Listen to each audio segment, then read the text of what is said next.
तो यार ये है आज की हमारी इस कहानी का मेन कैरेक्टर जिसका नाम है रे। इसके पास इस दुनिया की सबसे बड़ी ताकत है और इस पूरे वर्ल्ड में इससे ज्यादा पावरफुल और कोई भी नहीं। इसकी पावर्स के सामने वर्ल्ड की टॉप लेवल मैजिशियंस और फाइटर्स भी कुछ नहीं कर पाते। असल में इस एनिमी के अंदर दो तरह की फैमिलीज के लोग रहते हैं, एक रॉयल फैमिली और एक ऑर्डिनरी फैमिली। रॉयल फैमिलीज के लोग ऑर्डिनरी फैमिली के लोगों को कभी भी अच्छे से ट्रीट तक नहीं करते। ये लोग बिल्कुल ही ऑर्डिनरी फैमिली के लोगों को नीची जाति का और कमजोर मानते हैं और ये अपना मेन कैरेक्टर रे इसी ऑर्डिनरी फैमिली से बिलोंग करता है। उसके पास भले इस पूरे वर्ल्ड की टॉप लेवल पावर्स है, लेकिन उसके अकेडमी में कोई भी स्टूडेंट उसके इन पावर्स के बारे में नहीं जानता। हर कोई उसे बस एक कमजोर और नीची जाति का मानता है। लेकिन यार इनको क्या पता कि अपना मेन कैरेक्टर रे, जिसे लोग अपने सामने कुछ भी नहीं समझते, वो पावर्स के मामले में इनके बापों का ही बाप है। इस कहानी की शुरुआत एक लड़के से होती है जो कि भागते हुए एक आदमी की तरफ जा रहा था, लेकिन इतने में कोई अनजान चीज आकर उस आदमी को वहीं पर खत्म कर देती है। और जब वो लड़का मुड़कर देखता है तो उसकी एक और साथी जमीन पर पड़ी हुई थी। अपने दो साथियों को इस हालत में देखकर उसका गुस्सा बहुत तेज से बढ़ने लगा, जिससे उसकी पावर्स आउट ऑफ कंट्रोल हो जाती है और उसके चारों तरफ एक काफी बड़ा आइस बॉल क्रिएट हो जाता है। लेकिन कुछ ही देर में वो आइस बॉल पूरी तरह से कांच के टुकड़ों में बिखर गया। अब यहाँ पर इसके सीधा कुछ सालों बाद का सीन दिखाया जाता है, जहाँ एक मैजिक अकेडमी में रे नाम का एक लड़का एडमिशन लेता है। अंदर जाते हुए जब वो अपनी बुक में क्लासरूम का रास्ता ढूंढ रहा था कि तभी उसे एक लड़की टकराती है। अब इससे पहले वो लड़की नीचे गिरती, अपना रे बिल्कुल एक हीरो स्टाइल में उसे पकड़ लेता है। रे का ये हैंडसम चेहरा देखकर वो लड़की बिल्कुल ही शर्म के मारे लाल हो गई और रे से उसके बारे में पूछती है। उसके पीछे खड़ी दो लड़कियां बातें करने लगी कि मैंने सुना है कि आज हमारी इस अकेडमी में एक ऑर्डिनरी लड़का पढ़ने आने वाला है, लगता है ये वही है। अभी सुनते ही जो लड़की पहले तो रे से शर्मा रही थी, वो तुरंत ही पीछे हटकर उसे ऑर्डिनरी क्या के काफी बुरा भला सुनाने लग जाती है। वो तो बिल्कुल ही ऐसी हरकत करने लग जाती है कि जैसे उसका हाथ पता नहीं किसी कीचड़ में लग गया हो। और यार ये लड़की ऐसा यहाँ पर इसलिए कर रही है क्योंकि जिस अकेडमी के अंदर अपने रे ने एडमिशन लिया है उसके अंदर सारे स्टूडेंट्स ही रॉयल फैमिली से बिलोंग करते हैं, जहाँ रॉयल फैमिलीज के लोग ऑर्डिनरी फैमिली के लोगों को बिल्कुल ही नीचा समझते हैं। जैसे काफी जगहों पर होता है ना कि लोग लोअर कास्ट और अपर कास्ट के बीच डिफरेंस क्रिएट करते हैं, वैसा ही कुछ यहाँ पर भी है। अब रे का सामना एल्बर्ट और उसके दोस्तों से होता है, जहाँ पर ये लोग भी ऑर्डिनरी स्टूडेंट से काफी नफरत करते हैं। उनके हिसाब से तो इस ग्रेट मैजिक अकेडमी में सिर्फ रॉयल फैमिली के बच्चों को पढ़ने का हक है, ना कि किसी ऑर्डिनरी फैमिली के बच्चों को। रे फिर भी उसे काफी अच्छे से बर्ताव करता है और उसे दोस्ती के लिए हाथ बढ़ाता है। लेकिन यार ये लोग रॉयल फैमिली के बच्चे जो है उनका बर्ताव तो कभी चेंज होने वाला था नहीं। रे उससे कहता है कि चाहे तुम लोग जो भी सोचो मेरे बारे में, मुझे उससे घंटा फर्क नहीं पड़ता, मैं तो इसी अकेडमी के अंदर पढ़ूंगा। ये सुनते ही एल्बर्ट गुस्से में आकर रे को मारने वाला था कि तभी रोज नाम की एक लड़की आकर उसे रोक लेती है। रोज को देखती ही एल्बर्ट और उसका पूरा ग्रुप वहां से जाने लग गया, क्योंकि रोज इस पूरे सिटी में टॉप 3 फैमिलीज में आती है। एल्बर्ट के जाने के बाद रोज रे को अपना नाम बताते हुए कहती है कि अगर तुम्हें इस अकेडमी के अंदर एडमिशन मिला है तो जरूर तुम्हें कुछ खास ही होगा। जाते हुए रोज उसे कहती है कि अगर तुम्हें कुछ भी प्रॉब्लम हो तो मुझसे आकर बात कर सकते हो। अब इसके बाद हमें ऑडिटोरियम का सीन दिखाया जाता है, जहाँ पर प्रिंसिपल सारे न्यू स्टूडेंट्स का वेलकम करती है। वो सभी से कहती है कि तुम लोग को यहाँ पर एडमिशन मिल गया, ये कोई बड़ी बात नहीं है, लेकिन आगे अब हर किसी को कड़ी मेहनत करके एक अच्छा मैजिशियन और स्वर्ड्समैन बनना होगा। प्रिंसिपल का लेक्चर खत्म होने के बाद रोज सबके सामने आकर स्टूडेंट्स का वेलकम करती है, और ऐसा इसलिए क्योंकि वो स्कूल की रिप्रेजेंटेटिव है। इसके बाद क्लासरूम में आने पर प्रोफेसर ग्रे रे को सभी स्टूडेंट्स से इंट्रोड्यूस कराती है। सभी रे को देख के हैरान थे और ज्यादा किसी को रे से प्रॉब्लम नहीं होती, लेकिन वही एल्बर्ट रे से बहुत चिढ़ रहा था क्योंकि वो एक ऑर्डिनरी के साथ कभी नहीं रह सकता। तभी जब रे क्लास में अपनी सीट पर बैठने के बाद बाहर देखता है तो बाहर का वो खूबसूरत नजारा अचानक से ही एक डिस्ट्रक्शन से भरी हुई जगह में बदल जाता है। पर सिर्फ कुछ ही देर में सब कुछ नॉर्मल भी हो गया। यहाँ पर देखने में ऐसा लगा कि जैसे रे को कुछ याद आ रहा है। रे का ध्यान क्लास में ना होकर बाहर था, जो देख के टीचर उसके ऊपर चौक फेंक दिया है। लेकिन यार रे हमेशा की तरह इस सब मामलों में अलर्ट रहा करता है, तो जल्दी से उस चौक को पकड़ लेता है। पर ये चौक थोड़ी अलग थी, उसको पकड़ते ही वो ब्लास्ट हो गया, जिसका पूरा डस्ट उसके चेहरे पर आ जाता है और पूरी क्लास में इससे उसका मजाक ही बन गया। वैसे भी डिस्ट्रक्शन से भरी जिस सिटी का नजारा दिखाया गया था उसके बारे में आगे तुम्हें जल्दी पता चल जाएगा। इधर क्लास में प्रोफेसर सभी को 7 ग्रेटेस्ट सॉर्सर के बारे में बताती है, और ये सॉर्सर्स को मैजिशियंस भी कहा जाता है, ऐसे लोग जिनके पास कुछ स्पेशल मैजिक एबिलिटी इस्तेमाल करने की ताकत होती है। इन 7 ग्रेट सॉर्सर्स में से फर्स्ट है इस अकेडमी की प्रिंसिपल, जिसे ब्लेड सॉर्सर भी कहा जाता है, और दूसरी कैरोलिन नाम की एक प्रोफेसर है जिसे स्पेल बाइंडिंग सॉर्सर भी कहा जाता है, और तीसरा एक आइस ब्लेड सॉर्सर। लेकिन यार किसी को भी इसके बारे में कोई जानकारी नहीं होती है, क्योंकि वो लास्ट वॉर के बाद कहाँ गायब है, किसी को भी इसके बारे में कोई भी जानकारी नहीं है। और अब बचे बाकी 4 सॉर्सर्स, लेकिन इनके बारे में भी किसी को कुछ ज्यादा पता नहीं। ऐसा ही माना जाता है कि आइस ब्लेड सॉर्सर इन सभी में सबसे ज्यादा ताकतवर है। प्रोफेसर उनसे कहते हैं कि तुम सबका एक गोल होना चाहिए कि तुम इन 7 ग्रेट सॉर्सर्स की तरह बनो, और यहाँ हमेशा की तरह एल्बर्ट को ब्लेड के होने से दिक्कत होती है। वो कहता है कि अगर हमें ग्रेट सॉर्सर बनना ही है तो हमारे बीच ऑर्डिनरी स्टूडेंट क्यों है, और यार तुम लोग भी अभी चिंता मत करो, रे के बारे में भी बहुत कुछ रिवील होना बाकी है। प्रोफेसर गुस्से में उसे कहते हैं कि अभी तुमने तो कुछ किया भी नहीं, लेकिन रे ने इस अकेडमी के टॉप एंट्रेंस टेस्ट और पर्सनल इंटरव्यू को पास किया है, इसलिए उसे एडमिशन मिला। वो अपने दम पर इस अकेडमी में आया है, तो मुझे नहीं लगता कि इससे तुम लोगों को भी कोई एतराज होना चाहिए।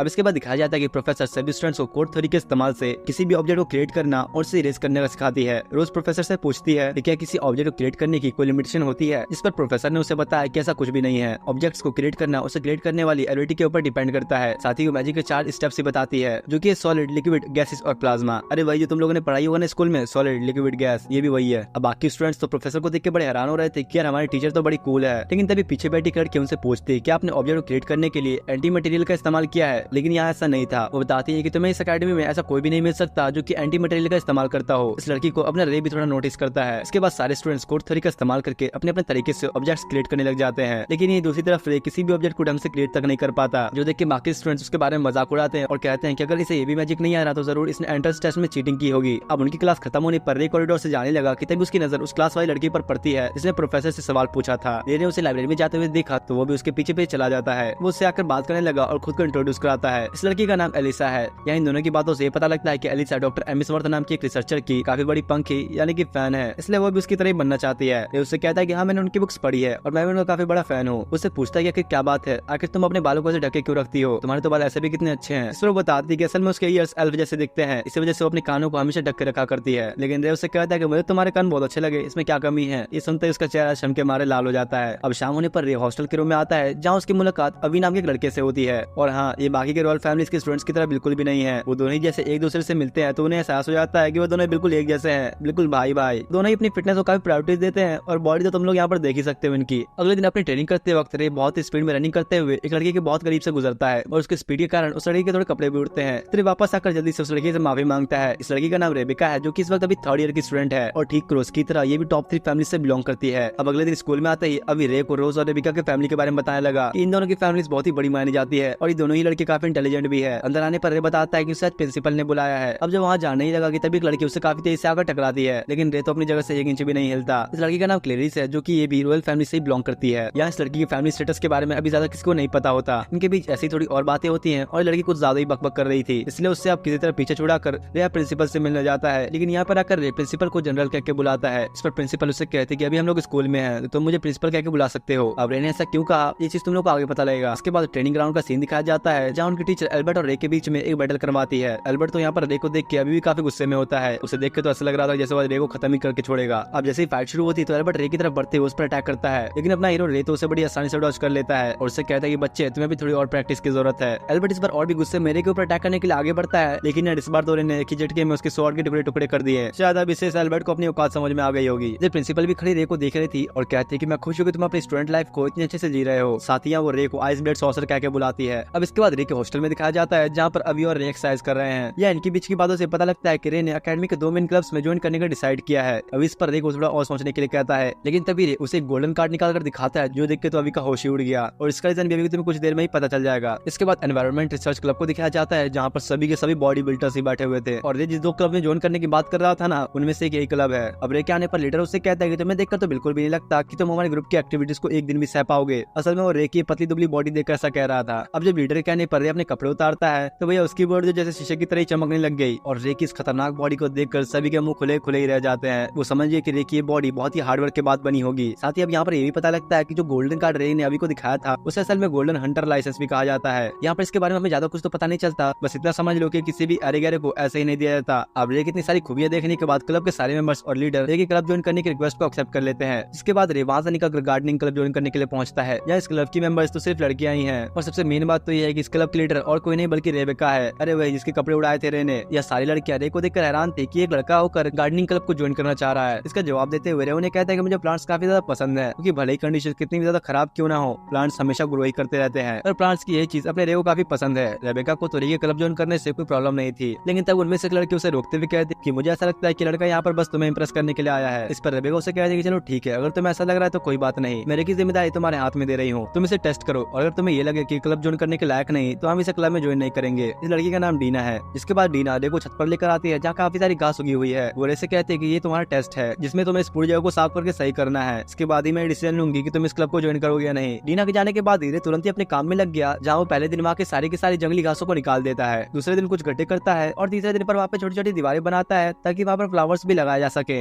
वो काम कर रहा था कि तभी रेबिका उसे खाने के लिए कुछ सैंडविचेस लेकर आती है। रेबिका का शुक्रिया करते हुए उन्हें बैठकर खाने ही लगता है कि तभी उन्हें नीचे से कुछ आवाज आती है जहाँ उन्हें देखने पर पता चलता है कि नीचे कुछ स्टूडेंट्स तलवारबाजी की प्रैक्टिस कर रहे हैं। रेबिका रे को बताती है कि ये लोग आने वाले कॉम्पिटिशन की तैयारी कर रहे हैं जहाँ उस कॉम्पिटिशन के अंदर स्ट्रॉन्गेस्ट स्वॉर्ड फाइटर को चुना जाएगा। इस सुनकर रे भी सोचने लगा कि शायद उसे भी इस कॉम्पिटिशन में पार्ट लेना चाहिए। अब इतने बातें करते हुए यहाँ रेबिका की नजर रे की चमकती हुई डोले शोले पर पड़ती है, जिसे वो तो लगातार घूरने लग जाती है और इसे कहती है क्या मैं तुम्हारी इस बॉडी को टच कर सकती हूँ। अब इतनी बॉडी बनाने का भी क्या ही फायदा कि अगर किसी लड़की के हाथ तुम्हारी इस बॉडी पर न लगे। इसके बाद दिखाया जाता है कि सही मेंबर्स रे की गार्डनिंग स्किल्स को देखकर काफी इंप्रेस हो गए थे और इन्हें भी उसे क्लब ज्वाइन करने की परमिशन दे ही देती है। कुछ देर बाद प्रिंसिपल रे को एक लेटर दिखाते हुए बताती है कि इंटेलिजेंस एजेंसी के अनुसार उनकी एकेडमी के अंदर शायद इस वक्त कोई जासूस मौजूद है, इसलिए तुम भी अब सावधान रहना। इसके बाद शाम होने पर रे अपने हॉस्टल की तरफ जाने लगा कि तभी रास्ते में उसे क्लेरिस दिखती है जो कि काफी बारीकी से जमीन पर चलने वाले कीड़ों को देख रही थी। ये लड़की याद है ना, ये वही है वर्क करने वाली। रे के पूछने पर वो कहते हैं उसे इन छोटे छोटे कीड़ों को देखना काफी पसंद है। वैसे तो ये चीज रॉयल फैमिली के लोगों के लिए काफी अजीब है और यही वजह है कि उसके पास कोई ज्यादा फ्रेंड्स भी नहीं है। रे क्लेरिस को अपना फ्रेंड बना लेता है, जिस पर बेचारी तो काफी खुशी हो गई कि आज से पहले उसको कोई फ्रेंड नहीं बना और वो भी बस इसीलिए क्योंकि उसको कीड़े पसंद है। अब जब रे यार उसका फ्रेंड बन ही चुका है तो अब उसके साथ उसे डेट पर भी तो जाना ही होगा, बात आगे भी तो बढ़ानी है। इसलिए क्लेरिस रे के साथ एक दिन जंगल में जाकर इंसेक्ट्स को देखने का प्लान बनाती है। अगले दिन क्लास में प्रोफेसर रे को डिफरेंट टेक्निक ऑफ सॉर्सरी के बारे में बताने के लिए कहती है। इस पर बताता है कि अभी टोटल 7 टेक्निक्स एग्जिस्ट करती है। यहाँ रे सारे टेक्निक्स के नाम बिल्कुल करेक्ट बताता है, जिसमें सारे स्टूडेंट्स भी शॉक थे क्योंकि भाई किसी को भी इतनी उम्मीद नहीं थी कि एक ऑर्डिनरी स्टूडेंट को इतना पता होगा। जाने से पहले प्रोफेसर सभी को बताती है कि अब तुम लोग का फर्स्ट प्रैक्टिकल एग्जाम होने वाला है, इसके लिए सभी को 4-4 का ग्रुप बनाना होगा। अब रे, अभी, एलिसा और रोज चारों मिलकर अपना एक ग्रुप बनाते हैं और यही रोज को रे के ग्रुप में देखकर सभी हैरान थे कि आखिर ये इस ऑर्डिनरी के साथ ग्रुप बना रही है। इसके बाद सभी लोग प्रैक्टिकल एग्जामिनेशन के लिए फॉरेस्ट के बाहर इकट्ठा हो जाते हैं। टीचर उन्हें बताती है कि तुम सभी ग्रुप्स को फॉरेस्ट में जाकर चेक पॉइंट पर से स्टैम्प्स कलेक्ट करने होंगे और जिस ग्रुप के पास सबसे ज्यादा स्टैम्प्स होंगे वही ग्रुप विनर बनेगा। साथ ही में इस फॉरेस्ट में काफी सारे मॉन्स्टर्स भी हैं, तो इसे लड़ने के लिए तुम्हें अपनी कॉम्बैट स्किल्स का भी इस्तेमाल करना होगा। इसके तुरंत बाद प्रोफेसर एग्जाम स्टार्ट करती है। सुनते ही रे और उसका पूरा ग्रुप जंगल की तरफ निकल जाते हैं। जंगल में घूमते हुए अचानक से एलिसा के सामने काफी बड़ा मॉन्स्टर आ जाता है जो देख के वो कुछ ज्यादा ही डर जाती है। लेकिन यार अब इनके साथ रे है तो इन छोटे मोटे मॉन्स्टर से क्या डरना। वो आते ही अपनी एक ही अटैक में उस मॉन्स्टर के बीच से 2 टुकड़े कर देता है जो देखे तो सभी हैरान थे। इसके बाद थोड़ा आगे जाने पर उन लोगों को उनका फर्स्ट स्टैम्प मिल जाता है। लेकिन वही इधर एल्बर्ट और उसका पूरा ग्रुप जंगल में खो चुका था। धीरे धीरे ऐसे ही जंगल में घूमते घूमते रात हो जाती है। रे और उसका पूरा ग्रुप मस्त जंगल के बीच रुक कर आराम करते हैं। वो सभी देखी काफी तारीफ करते हैं क्योंकि यार उसकी ना सिर्फ कॉम्बैट ट्रेनिंग अच्छी है बल्कि वो तो सर्वाइवल ट्रेनिंग में भी काफी एक्सपीरियंस्ड है। और रे के पास इतनी सारी एबिलिटीज होने के कारण रोज को तो रोज बस शक होता है। उसे ऐसा लगने लगा कि शायद रे उनसे भी कोई बात छुपा रहा है। अभी जब रोज से उसके बारे में पूछता है तो कहती है कि मुझे बाकियों की तरह अपनी फैमिली की रियलिटी से कोई लेना देना नहीं है। अभी रे से कहता है कि यार तुम तो हमारी उम्मीदों से भी ज्यादा बेहतर निकले। अब अभी से सब सुनते ही रे को अपनी जनरल की याद आती है क्योंकि उन्होंने भी उनसे कुछ ऐसी बात की थी। इसके बाद आपको ज्यादा रात होने पर तीनों ही सो जाते हैं, लेकिन वह रे बैठकर आसपास के माहौल पर नजर रखता है। इसी बीच उसे अपनी मास्टर की बात याद आती है जहाँ उन्होंने उससे कहा था कि अगर तुम्हें एक स्टूडेंट की तरह नॉर्मल लाइफ जीनी है तो तुम्हें अपनी आइडेंटिटी सभी छुपा कर रखनी होगी। कुछ देर बाद सुबह होने पर रे और उसके सभी साथियों को किसी को चिल्लाने की आवाज आती है। रे सुनते ही बिना कुछ सोचे जल्दी से उस आवाज की तरफ भागने लग गया, जहाँ आगे चलकर उसे दिखता है कि एक बड़े से मॉन्स्टर ने एल्बर्ट और उसके पूरे ग्रुप पर अटैक कर दिया है। लेकिन वही एल्बर्ट भी इस मॉन्स्टर के सामने कुछ भी नहीं कर पाता। इतने में रे एल्बर्ट को पुकारता है, जो सुनते ही वो मॉन्स्टर अब रे की तरफ अपना जाल फेंकने लगा। लेकिन भाई यहाँ पर अपने रे की स्पीड इतनी ज्यादा थी कि वो उससे बचते हुए सीधा जाकर अपने शॉट को लेकर उसके अंदर ही घुसा देता है। मॉन्स्टर को खत्म करने के बाद रे एल्बर्ट को उठाने के लिए आगे बढ़ता है, लेकिन यहाँ पर भी इसकी हमेशा की तरह वही हरकत होती है और ये अपनी रॉयल्टी के घमंड में आकर उससे हेल्प लेने से मना कर देता है। और इसे कहता है कि तुम तो एक ऑर्डिनरी हो, तुम्हें क्या लगता है मैं तुम जैसे मदद लूंगा। इधर अब यहाँ इतने में रोज, अभी और एलिसी पहुंच गए। अभी और एलिस एल्बर्ट के ग्रुप की मदद करने के लिए जाते हैं उन्हें पेड़ से नीचे उतारने के लिए। लेकिन भाई इधर तो अभी भी अपनी रोज को इस बात पर यकीन नहीं हो रहा कि रे ने आकर अकेले इस मॉन्स्टर को मार दिया। और अब आखिर में वो रे से पूछ ही लेती है कि यार आखिर तू है कौन। तभी दिखाया जाता है कि इन लोगों को पेड़ के पीछे से कोई छुप कर देख रहा है। वो अपने मैजिक का इस्तेमाल करके उस मरे हुए मॉन्स्टर को वापस जिंदा कर देता है, पर इस बार उस अनजाने इंसान के मैजिक की वजह से उस मॉन्स्टर का अपीयरेंस पूरी तरह से चेंज हो जाता है। ये देखे तो रे को भी कुछ समझ नहीं आता कि भला ही फिर से कैसे जिंदा हो गया। वो तेजी से आगे बढ़ते हुए उस मॉन्स्टर के ऊपर अटैक भी करता है, लेकिन उसकी खाल कुछ ज्यादा सख्त होती है तो उसके अटैक का कोई असर नहीं होता। जो देख के अब रे की पूरी टीम एक साथ आती है। रोज अपना फायरवॉल क्रिएट करके उसे थोड़ा दूर फेंकती है। इतने में अभी और एलिस भी अपनी पावर्स एक साथ मिलाकर उस पर अटैक करते हैं, जिससे अब जाकर उस मॉन्स्टर का थोड़ा सा बैलेंस बिगड़ता है। मौका देखकर रे डायरेक्ट ही जाकर उस मॉन्स्टर के बीच से 2 टुकड़े कर देता है। अभी और बाकी लोग तो ये देखकर काफी खुश होते हैं, लेकिन वही अब एल्बर्ट को भी रोज की तरह रे के ऊपर शक होने लगा। एल्बर्ट के दोस्त उससे कहते हैं कि यार हमने अब तक जितना भी रे के बारे में सोचा था ये तो उससे काफी अलग है, पर हमेशा की तरह यार इस बार भी इसको रे से चिड़ी मचती है। रे जैसा भी है एल्बर्ट को इसे कोई फर्क नहीं पड़ता, बस वो हमेशा रे के ऑर्डनरी होने की वजह से चिढ़ता है। दूसरी तरफ रे और उसके पूरे ग्रुप ने जंगल में बचे हुए आखिरी स्टैम्प को भी कलेक्ट कर लिया। रे ने यहाँ पर एलिस को अपने कंधे पर बिठाया हुआ है क्योंकि वो काफी थक चुकी है। इसके बाद फॉरेस्ट के बाहर का सीन दिखाया जाता है जहाँ पर प्रैक्टिकल एग्जाम का इंस्ट्रक्टर रे के ग्रुप को विनर अनाउंस करता है, क्योंकि उन लोगों के पास अब तक के सबसे ज्यादा स्टैम्प्स हैं। पर वहीं रे को विनर बनता देख बाकी स्टूडेंट्स खुश नहीं होते। वो बिल्कुल भी नहीं चाहते थे कि जिस ग्रुप में ऑर्डिनरी हो वो जीत जाए, लेकिन भाई अपने रे के ग्रुप मेंबर्स को इन लोगों की बातों से उतना कोई फर्क नहीं पड़ता।